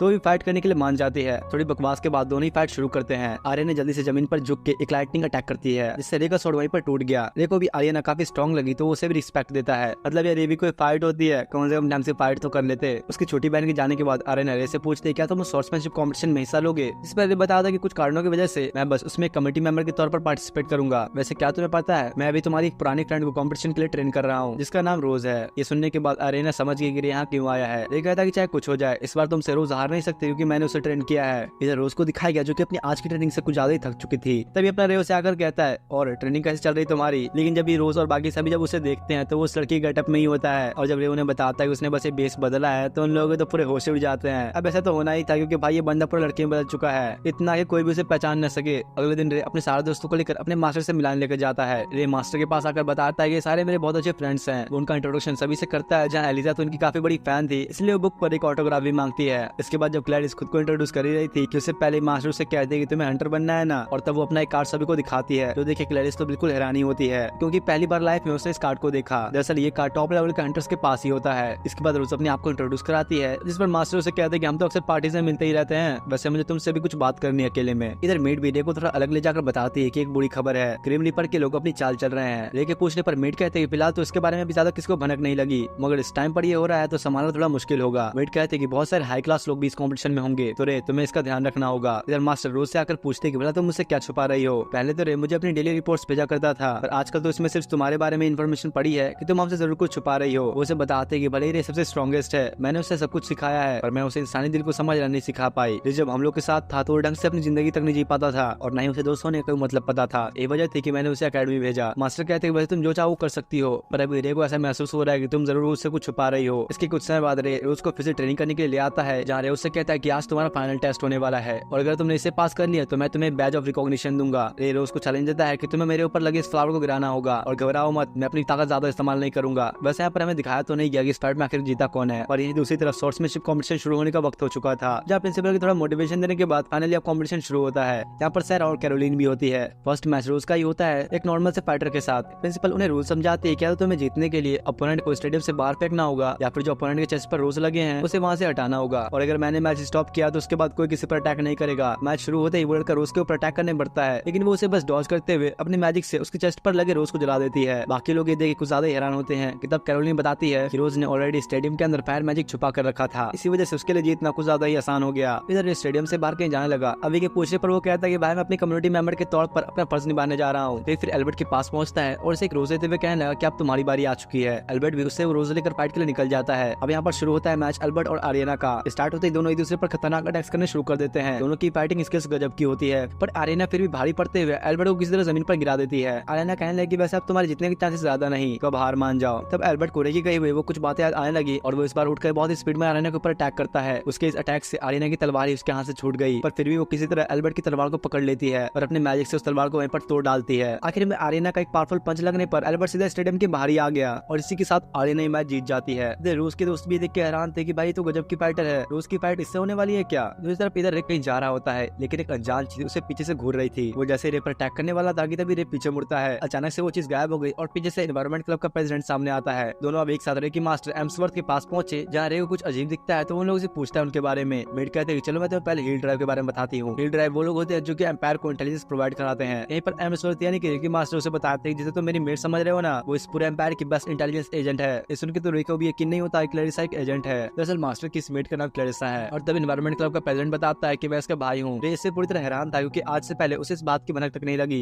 तब प्रिंसिपल ने बताते हैं ग्रिम रीपर्स ने इस टूर्नामेंट में दखल दिया है। उन लोगों का ऑब्जेक्टिव है कि वो लोग हाई क्लास के नोबल्स के बच्चों को पकड़कर उन्हें मार दें। वो रे से कहते हैं कि तुम बस अभी उनसे अलर्ट रहना क्योंकि उनका भी मेनली टारगेट स्टूडेंट्स हैं। और साथ ही क्लैरिसा का छोटा भाई रेक्स एनवायरमेंट क्लब का प्रेसिडेंट स्टूडेंट्स की सिक्योरिटी का इंचार्ज है। तो अगर कुछ भी तुम्हें सस्पिशियस दिखे तो पहले इसे बताना। एम्सवर्थ भी उससे कहती है कि अगर तुम्हें जरूरत पड़े तो तुम इस मिशन में आइस ब्लेड का इस्तेमाल कर सकते हो। ये भी अब डिसाइड कर लेता है कि वो ग्रिम रीपर्स को रूस के बैटल के बीच में बिल्कुल नहीं आने देगा। इसके बाद अगले दिन का टूर्नामेंट दिखाया गया जहाँ सीनियर सेक्शन में मैच चल रहा था और रेबिका भी सीनियर्स के फाइनल पहुंच जाती है। एलिस और क्लैरिस कुछ ज्यादा घबराए हुए थे और रे को बताते हैं कि रोज ने तो खुद कमरे में ही बंद कर लिया, वो बाहर भी नहीं आ रही और न ही हमसे कुछ बात कर रही है। नहीं पर दूसरी तरफ एक दूसरा मैच भी चल रहा था जहाँ पर एक लड़का बस सिर्फ 2 सेकंड्स के अंदर इस मैच को जीत जाता है और ये एक हिस्ट्री क्रिएट कर देने वाला मैच था क्योंकि आज तक किसी ने भी इतना जल्दी मैच नहीं जीता। और वो वहाँ से जाते हुए रे की तरफ देखता है। इसके कुछ समय बाद अब रे अभी कहने पर उससे मिलने जाने लगता है। वो उसके गेट पर जाकर उससे कहता है कि रोज गेट खोलो, तुम्हें मेरी बात सुननी होगी। रे उसे वहाँ पर काफी समझाता है तो आखिर वो गेट खोली देती है। रोज कहते हैं कि मैं तो बस इस वक्त एक रोल पूरा कर रही हूँ रॉयल फैमिली की बेटी होने का। मैं बहुत ही कड़ी मेहनत करने के बाद यहाँ तक पहुंची, लेकिन यही अगर मैं अपनी लाइफ को तुम्हारे पास्ट से कंपेयर करूँ तो मैंने तो कुछ भी तुम्हारा जैसा नहीं किया। रे उसे इस बात पर समझाता है और ऐसे सोचने से मना करता है, और इसके बावजूद भी उसे ऐसा लग रहा था कि वो कभी भी आर्यना से नहीं जीत पाएगी। रोज को ऐसा लगता है कि उसके पास जीतने कोई कारण नहीं और वो तो बस पिंजरे में बंद एक चिड़िया की तरह है। रे उसे कहता है तुम्हें सब सोचने की जरूरत नहीं, अपने जीने का मकसद ढूंढो। और साथ ही उसे यहाँ पर बताता है सच कहूँ तो मैं अपनी जिंदगी तुम्हारे साथ बिताना चाहता हूँ। उसके पूछने पर रे कहता है चाहे कुछ हो मैं तुम्हारे साथ कभी नहीं छोड़ने वाला। और आखिर में अभी तक समझाने के बाद फाइनली रोज के दिमाग में उसकी कुछ बात जाती है। वो वहीं पर रे का हाथ पकड़ के सो चुकी थी और उसे वहां से जाने नहीं देती है। तब रे याद करता है कैसे उस दिन उससे फाइट करते वक्त रोज ने अपने आप को ट्रांसफॉर्म कर लिया था। रे को यकीन है कि चाहे कुछ हो जाए, रोज इस मैच को जीतने वाली है। इसके बाद इस कॉम्पिटिशन का फाइनल होते हुए दिखाया जाता है, जहाँ पर फाइट करेंगे आर्यना और रोज। ये सभी को अगर बता दें कि तुम्हें उसकी चिंता करने की कोई जरूरत नहीं, मैंने उसे समझा दिया और वो इस फाइट में जरूर आएगी। और तब क्लेरिस के पूछने पर रे कहता है कि मैं कल पूरी रात उसके साथ था। ये लोग तो इस समय कुछ और ही सोचने लग जाते हैं। अभी तो कहता है कि मुझे नहीं पता था कि अपना मासूम लड़का इतनी जल्दी मर्द बन जाएगा। दूसरी तरफ क्लेरिस को भागते हुए दिखाया जाता है, जहाँ उसके पीछे वही अजीब सैनिटी होती है। एनवायरमेंट क्लब के प्रेसिडेंट रेक्स को दिखाया गया, जो कि एक लाइट चमकते हुए देखता है। वो अब सारा के पास जाकर काम का बहाना ला के वहाँ से निकल जाता है। इसके बाद वो रे के पास आकर उसे बताता है क्लेरिस के साथ 8 और रॉयल स्टूडेंट्स को किडनैप कर लिया गया है। जो सुनकर अब रे भी उन्हें खोजने की सोचता है और बताता है कि मुझे नीचे से एक डेथ का ऑरा महसूस हो रहा है। इधर अब इस टूर्नामेंट का फाइनल मैच भी शुरू होने वाला था।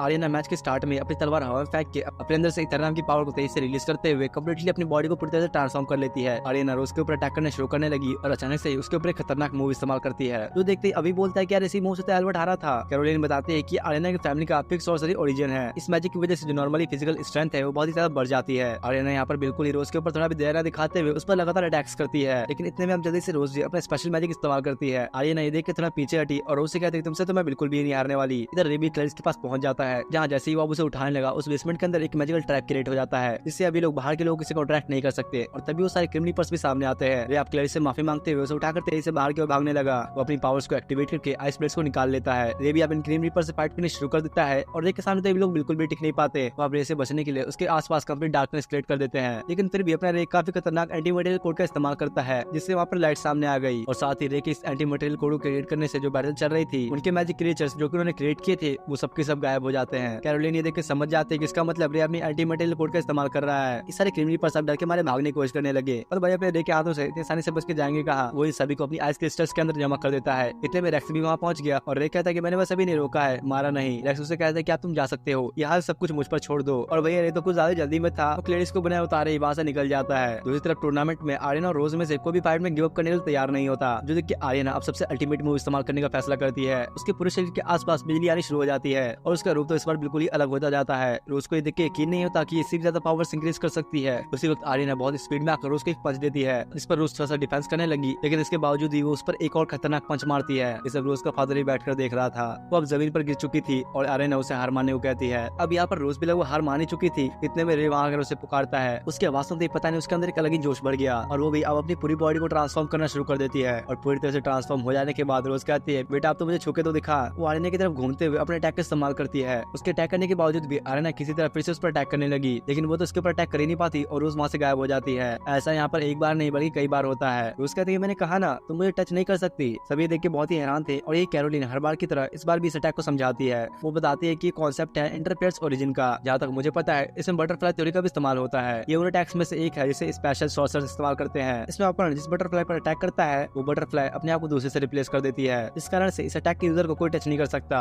इधर इनकी फाइट दिखाई जाती है, जहाँ आर्यना हार मानने को तैयार नहीं थी। उसकी कई कोशिशों के बावजूद भी वो रोज पर एक भी अटैक नहीं कर पाती। उल्टा उसके ऊपर हर बार एक बटरफ्लाई ब्लास्ट होता है और साथ साथ अब तो रोज की हालत भी कुछ ज्यादा खराब होने लगी। ये देखकर समझ जाता है कि रोज ने पावर को ज्यादा इस्तेमाल कर ली। इधर तो यार इसके मुंह से भी खून निकलना शुरू हो गया। पर यार अब भी इन दोनों में से कोई भी हार मानने को तैयार नहीं। दोनों एक दूसरे पर अटैक करने लगे, जहाँ रोज के अटैक से तो आर्यना की शील्ड भी टूट जाती है, लेकिन इन सब के बावजूद भी आर्यना फिर से अटैक करने लगी। धीरे धीरे अब इन दोनों की हालत और भी बुरी हो जाती है। रोज का फादर भी फाइट देख के हैरान था और अब आखिरकार दोनों अपनी फुल पावर में अपना अपना फाइनल अटैक इस्तेमाल कर देते हैं। आर्यना के चेस्ट पर जो फ्लावर था वो अब डिस्ट्रॉय हो जाता है। इसके बाद दिखाया गया कि आर्यना हार चुकी है और रोज की भी हालत अब बहुत ही खराब होती है। यार इन दोनों की अपनी कुछ इमोशनल बातें चलती हैं जो कि इतनी कोई जरूरी बात भी नहीं है। आखिर में आर्यना अब रोज के गले लग जाती है। इससे रोज को याद आता है किसने तो मुझे इस तरह गले लगाया जैसे मुझे बचपन में लगाया करती थी। इतनी लंबी लड़ाई के बाद अब दोनों के बीच काफी अच्छी दोस्ती हो जाती है। हर कोई आज की इस फाइट को देखकर काफी खुश था और यहाँ तक कि रोज का फादर उसके लिए तालियां भी बजाता है। साथ ही अब आर्यना और रोज के फादर के बीच भी इससे अब काफी अच्छी दोस्ती हो जाती है। दूसरी तरफ रोज के पास उसकी हालचाल लेने के लिए आता है। रोज यहाँ पर अब खुश थी कि फाइनली अब ये सब खत्म हुआ। देखिए वो जानलेवा ट्रेनिंग बेकार नहीं गई। उसको यहाँ पर वो बातें भी याद आती है जो रे ने उससे कही थी कि वो हमेशा उसके साथ रहना चाहता है। वो तो ये सोचकर शर्मा ही जाती है कि क्या सच में रे उससे प्यार करता है। रोज उससे पूछते कि वैसे क्या तुम्हें पता था कि मेरी पावर्स क्या है, जिस पर रे उसे बताता है कि मुझे उन पावर्स के बारे में अच्छे से पता तो नहीं था, पर तुम्हारी ट्रेनिंग के वक्त मुझे पता लग गया था कि तुम्हारे अंदर कुछ अलग पावर्स हैं। रे उसे अब आज की इस जीत के लिए बधा देता है। इसके बाद अब दिखाया जाता है कि रे और उसके सारे दोस्त उस टूर्नामेंट के फाइनल राउंड को देखने जा रहे हैं। अगर तुम लोग को याद हो तो कैरोलिन ने हमें ये बताया था कि ये टूर्नामेंट 3 हिस्सों में बटा हुआ है, जिसमें फर्स्ट ईयर के स्टूडेंट्स, सेकंड ईयर के स्टूडेंट्स और थर्ड ईयर के सीनियर स्टूडेंट्स भी पार्ट लेंगे। तो अभी उसकी जो फाइट हुई थी वो सेकंड ईयर के टूर्नामेंट की फाइट थी और रेबिका थर्ड ईयर की स्टूडेंट है जो कि सबसे सीनियर है। तो अभी उसका फाइनल मैच होने वाला है। रेबिका का यहाँ पर अपोनेंट वो मिस्टीरियस इंसान है जिसने की लास्ट टाइम सिर्फ 2 सेकंड्स के अंदर ही अपनी फाइट जीत ली थी और इसका नाम ल्यूकस है। रे नोटिस करता है कि इस फाइट को देखने तो रेबिका की छोटी बहन भी आई है। दोनों की फाइट अब शुरू होती है, पर पता नहीं यहाँ पर आखिर होता क्या है। रेबिका इस फाइट की शुरुआत में कहीं खोसी गई और वहीं दूसरी तरफ तरफ लूकस एक बहुत ही अजीब अटैक करता है, जिससे काला धुआं निकल कर रेबेका के ऊपर आके उसे कवर करने लगा, और जैसे ही धुआं गायब होता है तो उसके चेस्ट पर लगा रोज भी साथ में डिस्ट्रॉय हो जाता है। इसके बाद लूकस अब अपने फाइनल अटैक का इस्तेमाल करता है, जिससे पता नहीं कैसे पर इसने रेबेका को हरा दिया। किसी को भी ये देख के अपनी आंखों पर यकीन नहीं होता। लूकस जब वापस जाने लगा तो वो सामने रे को देखता है। वो रे से कहता है, तो तुम ही हो ना अभी के आइस ब्लेड सॉर्सरर, सुना है मैंने काफी तुम्हारे बारे में।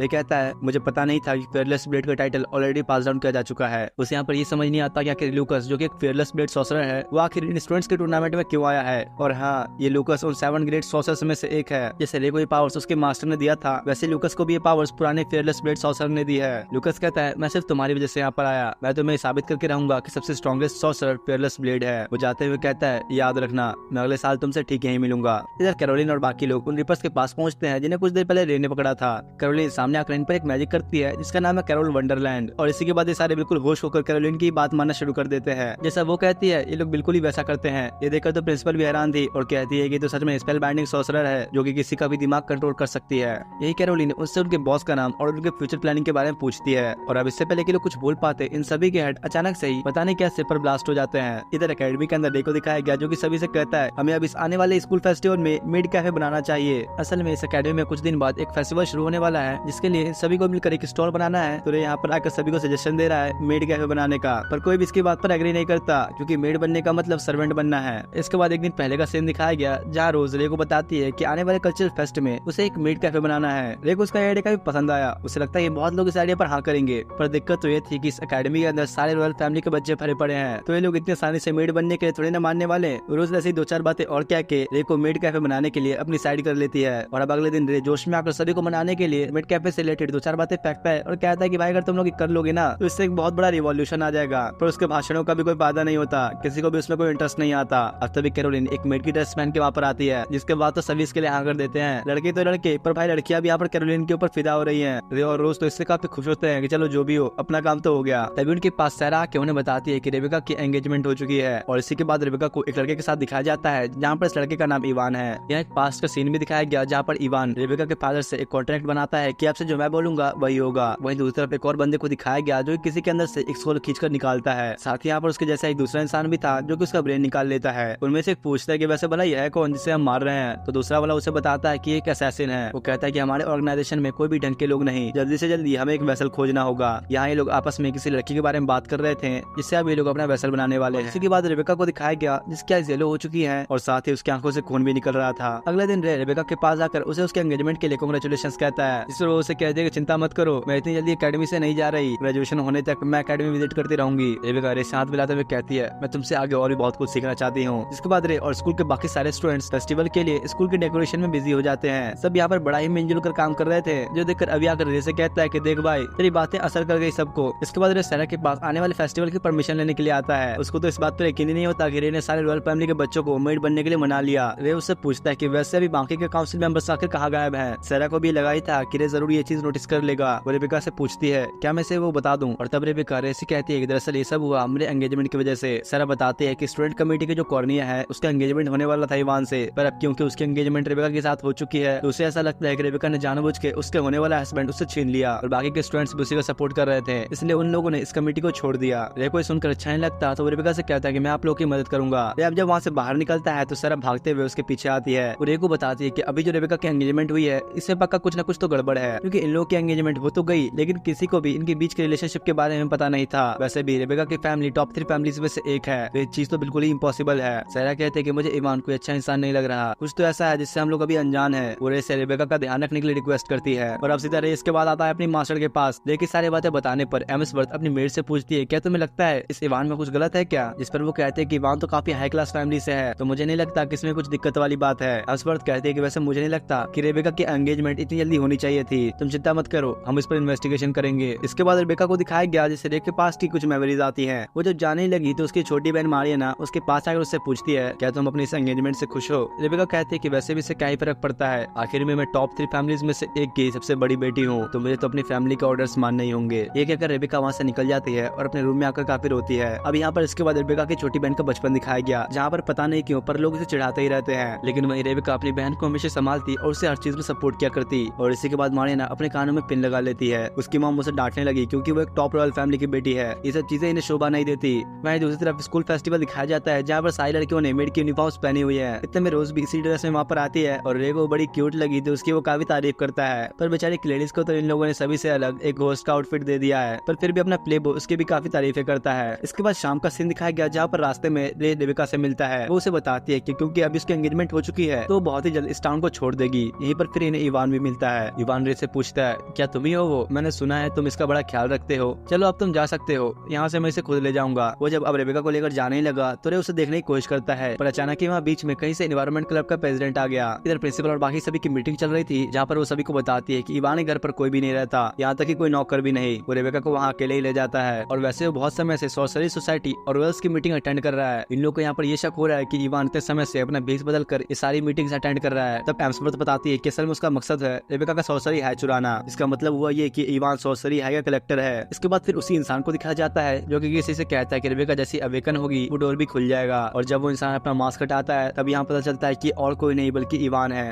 इधर यहाँ इवान रेबेका को अपने घर में लाके उसकी आइज लेने की कोशिश करता है, लेकिन वो उसे रोकती है। इवान हंसते हुए कहता है कि शायद तुम्हें पता नहीं, पर ये तुम्हारी फैमिली का डिसीजन है। तुम्हारे फादर ने टॉप फैमिलीज में सबसे टॉप पे जाने के लिए ऑलरेडी मुझसे कॉन्टेक्ट बना लिया है। इवान उससे कहता है कि अगर तुम चाहो तो उसके लिए मना कर सकती हो, लेकिन फिर मैं तुम्हारी छोटी बहन की जान की गारंटी नहीं दे सकता। अचानक ही अब जब रेबेका की आंख खुलती है तो वो उस जगह पर आ चुकी थी जहाँ पर रे ने अपने पुराने साथी हार्वर्ड को खोया था। रे यहाँ पर हार्वर्ड को लगातार हील करने की कोशिश करता है, जिस पर उसकी मास्टर एम्सवर्थ कहती है कि आखिर तुम कर क्या रहे हो, वो जिंदा नहीं है अब। लेकिन रे फिर भी उसकी बात नहीं सुनता तो एम्सवर्थ आकर उसे एक थप्पड़ मारती है और उसे वहाँ से ले जाने लगी। असल में सब चीजें रेबेका सोते हुए देख रही थी। इसके बाद अगले दिन वो बैठ के पिछली रात के बारे में ही सोच रही थी। उसे थोड़ा ऐसा लगता है कि उसने जिसे देखा वो छोटा बच्चा रे ही था। इधर रे जब बाहर आता है तो वो देखता है कि रेबेका की छोटी बहन मारियाना उससे मिलने आई है। बातों बातों में मारियाना उससे कहती है कि मुझे तुमसे एक मदद चाहिए। दोनों के बीच ऐसी यहाँ पर थोड़ी और भी बातें होती है, जिसके बाद तो मारियाना का दिल भी रे के ऊपर फिदा हो गया। अब इसके बाद रात में रे और रवि को दिखाया गया जहाँ अभी रे से पूछता है कि क्या हुआ, इतनी रात हो गई अभी तक तुम सोए नहीं। रे उसे बताता है कि वो अभी किताब पढ़ रहा है लूना एडल्ट्स की। रे उसे कहता है तुम्हें भी स्टोरी पढ़नी चाहिए, लूना बहुत अच्छी स्टोरीज लिखती है, जहाँ पर वो ह्यूमंस के छोटे से छोटे चेंज ऑफ इमोशंस के बारे में बताती है। जिस पर अभी उसे कहता है कि चलो बता ही दो क्या स्टोरी है इसकी।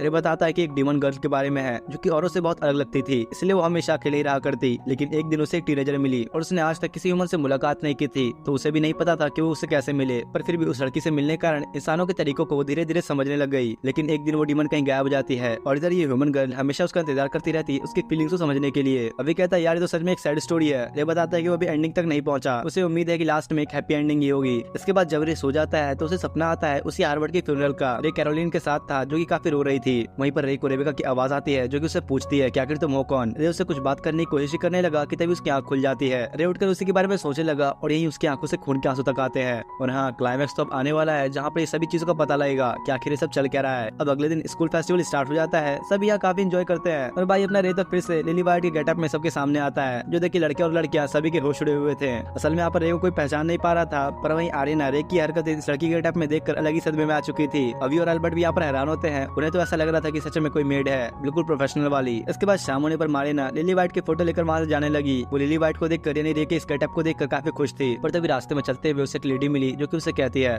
तुम चुपचाप चलते हुए मेरे साथ आ जाओ अगर अपनी बहन की सलामती चाहती हो तो। दूसरी तरफ यहाँ पर प्रिंसिपल के सामने चिल्लाते हुए कहता है क्या सच में रेबेका मारी जाने वाली है। मास्टर उसे कहते हैं कि देखो ऐसा तब होगा जब चीजें ऐसी चलती रही, पर रे अभी तुम हो तो ये सब रोकने के लिए। इतने में रेबेका का फादर उनके पास आकर उनसे अपनी बेटी को बचाने के लिए रिक्वेस्ट करता है। इसके बाद अब इवान और उसके साथियों को दिखाया जाता है जहाँ वो लोग कहते हैं कल फुल मून है और कल 1 करोड़ उठने वाला है। इस पर दूसरा वाला कहता है मुझे तो किसी बात से फर्क नहीं पड़ता, मुझे तो बस अब उस आइसब्लेड सॉसर को खाना है। इधर प्रिंसिपल और बाकी लोग आपस में बात करते हैं कि जल्दी हमें तैयारी शुरू करनी होगी क्योंकि अब चीजें और भी बिगड़ने वाली हैं। अगले दिन फिर से लिली वाइट वाले गेटअप में ही होता है जहाँ पर वो आज हमेशा की तरह मारियाना को कुछ मैजिक ट्रिक्स करके दिखाता है। मारियाना लिली से कहती है कि आज मैं बहुत ही मुश्किल काम करने जा रही हूँ। दूसरी तरफ रेबेका कहीं जा रही थी पर तब उसके सामने इवान आता है। वो यहाँ पर रेबेका को अपने साथ लेकर अचानक ही गायब हो जाता है। यही इधर मारियाना लिली को इतने सारे अच्छे मेमोरीज देने के लिए शुक्रिया करके वहाँ से निकल जाती है, जो देख के रेबी और रोज से कहता है मुझे वहाँ से जाना होगा और वो भी मारियाना का पीछे पीछे वहाँ से निकल जाता है। वहीं दूसरी तरफ इवान को दिखाया गया जो कि किसी अजीब जगह पर रेबेका को लेकर आ चुका था। वो उससे कहता है चलो तैयार हो जाओ अब तुम खत्म होने वाली हो। इवान यहाँ पर एक मैजिक बैरियर भी क्रिएट कर लेता है। दूसरी तरफ इवान के बाकी सारे साथी एक जगह पर काफी सारे मॉन्स्टर्स इकट्ठा कर लेते हैं, लेकिन तभी यहाँ पर रे उसी लिली वाइट वाले गेटअप में पहुंचता है। वो आते ही अब इन सारे मॉन्स्टर्स को मारना शुरू करता है, पर जैसे ही अब उन्हें खत्म करने लगा तो कुछ मॉन्स्टर्स एक साथ मिलकर उस पर अटैक करते हैं, लेकिन तभी बीच में रोज आकर उसे बचा लेती है। लेकिन आप सारे के सारे दोस्त भी आ चुके थे और रोज उसे कहती है कि अब हमारा टाइम है तुम्हें प्रोटेक्ट करने का। वहीं इधर इवान के पास रेबेका सोच रही थी कि सब चल क्या रहा है, और भाई अब रे की तरह मारिना भी किसी तरह रेबेका के पास पहुंच चुकी थी। दूसरी तरफ रे और उसके सभी साथी मिलकर अब इन सभी मॉन्स्टर्स को मारना शुरू करते हैं। इवान का वो साथी भी अचानक से आकर रोज के ऊपर अटैक करने की कोशिश करता है, लेकिन उसी वक्त रोज को बचाने के लिए उसके बीच में रे आ जाता है। उसका साथी उससे कहता है कि यार इन बच्चों को छोड़ो और ऊपर जाओ। ये देखिए रे और उसके दोस्त भी उससे कहते हैं जल्दी से तुम ऊपर की तरफ जाओ, चिंता मत करो, हम तुमसे कोई सवाल नहीं पूछने वाले। रे अब इन सभी मॉन्स्टर्स की जिम्मेदारी अपने दोस्तों पर छोड़ देता है और अपने नॉर्मल रूप में आकर इन सभी को थैंक्स कहता है। तो वो लोग उसे कहते हैं कि अरे यार तुम अपनी वॉइस तो ठीक कर लो पहले। रे को जाते हुए याद आता है ये कैसे रेबेका के फादर ने उसे बताया था कि उनकी फैमिली पर एक कर्ज लगा है और 100 सालों में उनके परिवार में एक क्रूएट्स अपीयर होता है, एक ऐसा नाम जो कि किसी इंसान को बहुत ज्यादा फाइटिंग और ब्लड लॉस के कारण मिलता है। और अभी सिचुएशन ये है कि रेबेका भी क्रूएट्स बन सकती है और उसको उस रूप में आने में अभी थोड़ा टाइम है। असल में वो अपनी पावर्स को ढंग से कंट्रोल नहीं कर पाती और अगर ऐसा ही चलता रहा तो रेबेका 20 की उम्र से पहले ही मर जाएगी। साथ ही यहाँ पर भी पता चलता है कि मारिना की भी व्हाइट बॉडी और रेड आइज इसी कारण से है क्योंकि रेबेका एक क्रूएट्स है और वो उसके ब्लड का इफेक्ट है। इसी वजह से ऐसा भी हो सकता है कि मारिना भी इवॉल्व कर जाए और ज्यादा समय तक न जी पाए। दूसरी तरफ यहाँ पर रेबेका और मारिना इवान के साथ होती है, लेकिन तब वहाँ पर उसके ग्रुप के 2 और लोग आते हैं और यहाँ ये रिवील होता है जिसने अब तक इवान का रूप ले रखा था वो कोई व्हाइट लेडी होती है जो कि कुछ देर पहले मारिना को मिली थी।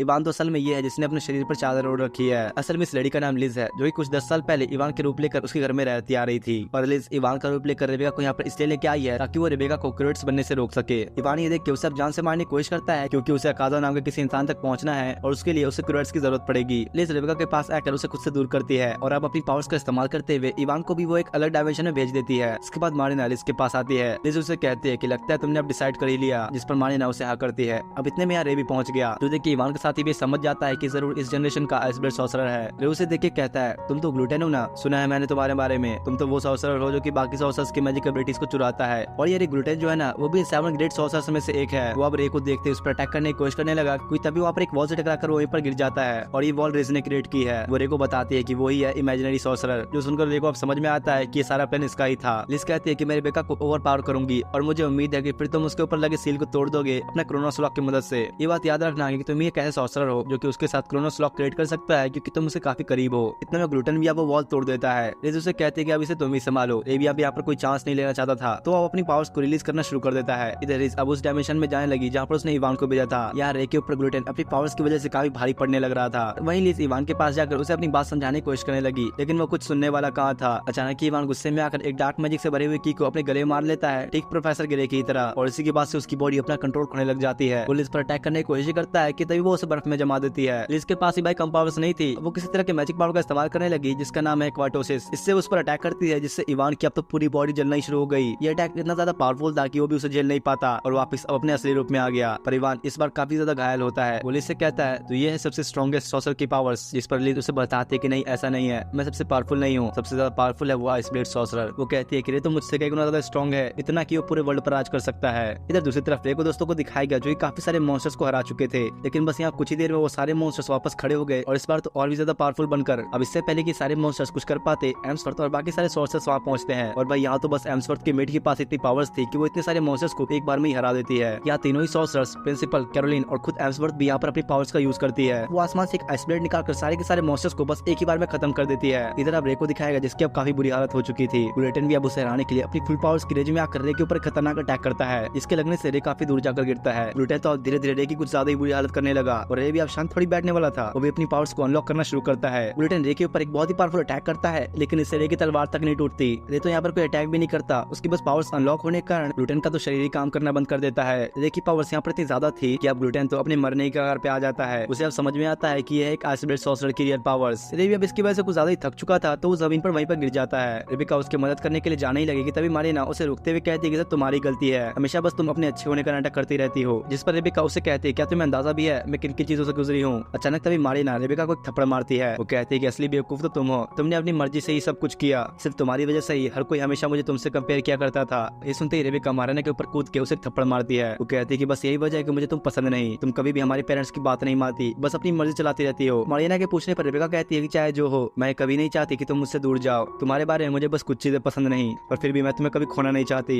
अचानक तभी अब रेबेका ग्लो करने लगी, यानी कि अब उसकी बॉडी ओवरराइड कर रही है। इससे अब उसकी बॉडी क्रूएट्स की फॉर्म लेना शुरू कर देगी। रे भी अब उसे देखता है और इतने में लिज भी इवान की बॉडी लेकर वहाँ पहुंच गई। रे उससे पूछता है क्या तुम इसे जानती थी, जिस पर लिज उसे बताते हैं कि इवान एक ऐसा इंसान है जो कि डिमोनिक पावर्स के सामने अपनी इंसानियत खो चुका है। रियलिटी असल में कभी वैसी नहीं होती जैसा हम चाहते हैं। तभी अब यहाँ पर रे के सारे दोस्त पहुंच गए। वो लोग अंदर जाने ही लगेगी तभी एम्सवर्थ उन्हें रोकती है। वो उन्हें कहती है कि रेबेका का अब ओवरहीट शुरू हो चुका है तो आगे मत जाओ। लेकिन ये दूसरी तरफ रे बिना डरे उस ओवरहीट के अंदर चला जाता है। रे अंदर जाके मारिना को तसल्ली देते हुए उससे बाहर जाने के लिए कहता है। वो अब जैसे रेबेका के पास आया तो वो उससे कहती है कि मैंने मारिना को काफी बुरी चीजें कही हैं जो कि मुझे नहीं कहनी चाहिए थी और शायद मुझे लगता है कि आप तुम भी मुझे पसंद नहीं करते होगे। जिस पर रे उससे कहता है कि ऐसा कुछ भी नहीं है, मेरे दिल में तुम्हारे लिए भी बहुत रिस्पेक्ट है और मारिना ने भी तुमसे हमेशा बहुत प्यार किया है। रे उसके सर के साथ अपना सर लगाते हुए कहता है क्रोनस लॉक। और अब रेबेका ये कहते हैं रेबेका का ओवरहीट अब खत्म हो जाता है। साथ ही अब ये बात रेबेका के फादर को भी पता चलती है कि उसकी बेटी अब सेफ है और वो इसके लिए रे का शुक्रिया भी करता है। इसके कुछ देर बाद रेबेका को दिखाया जाता है जो कि यहाँ रे के इंतजार कर रही थी। रोज उसके पास आकर उससे कहती है वैसे अब तुम रे के कुछ ज्यादा ही करीब होने की कोशिश करने लगी हो। रेबेका उसे कहती है कि हाँ ये तो होगा ही ना क्योंकि रे मुझे पसंद करता है। और अब तो भाई रेबेका का भी दिल आ चुका है अपने रे पे। यही लोग भी थोड़ा इसी बात की बहस करने लग जाते हैं और आखिर में हाथ मिलाकर दोनों एक दूसरे को चैलेंज देते हैं कि चलो देखते हैं रे किसका होगा। इतने में अब एलिस और क्लेरिस भी आ गए और अब इस चैलेंज में ये भी शामिल हो चुके हैं और अब इन चारों का मकसद यही है कि रे किसका होगा।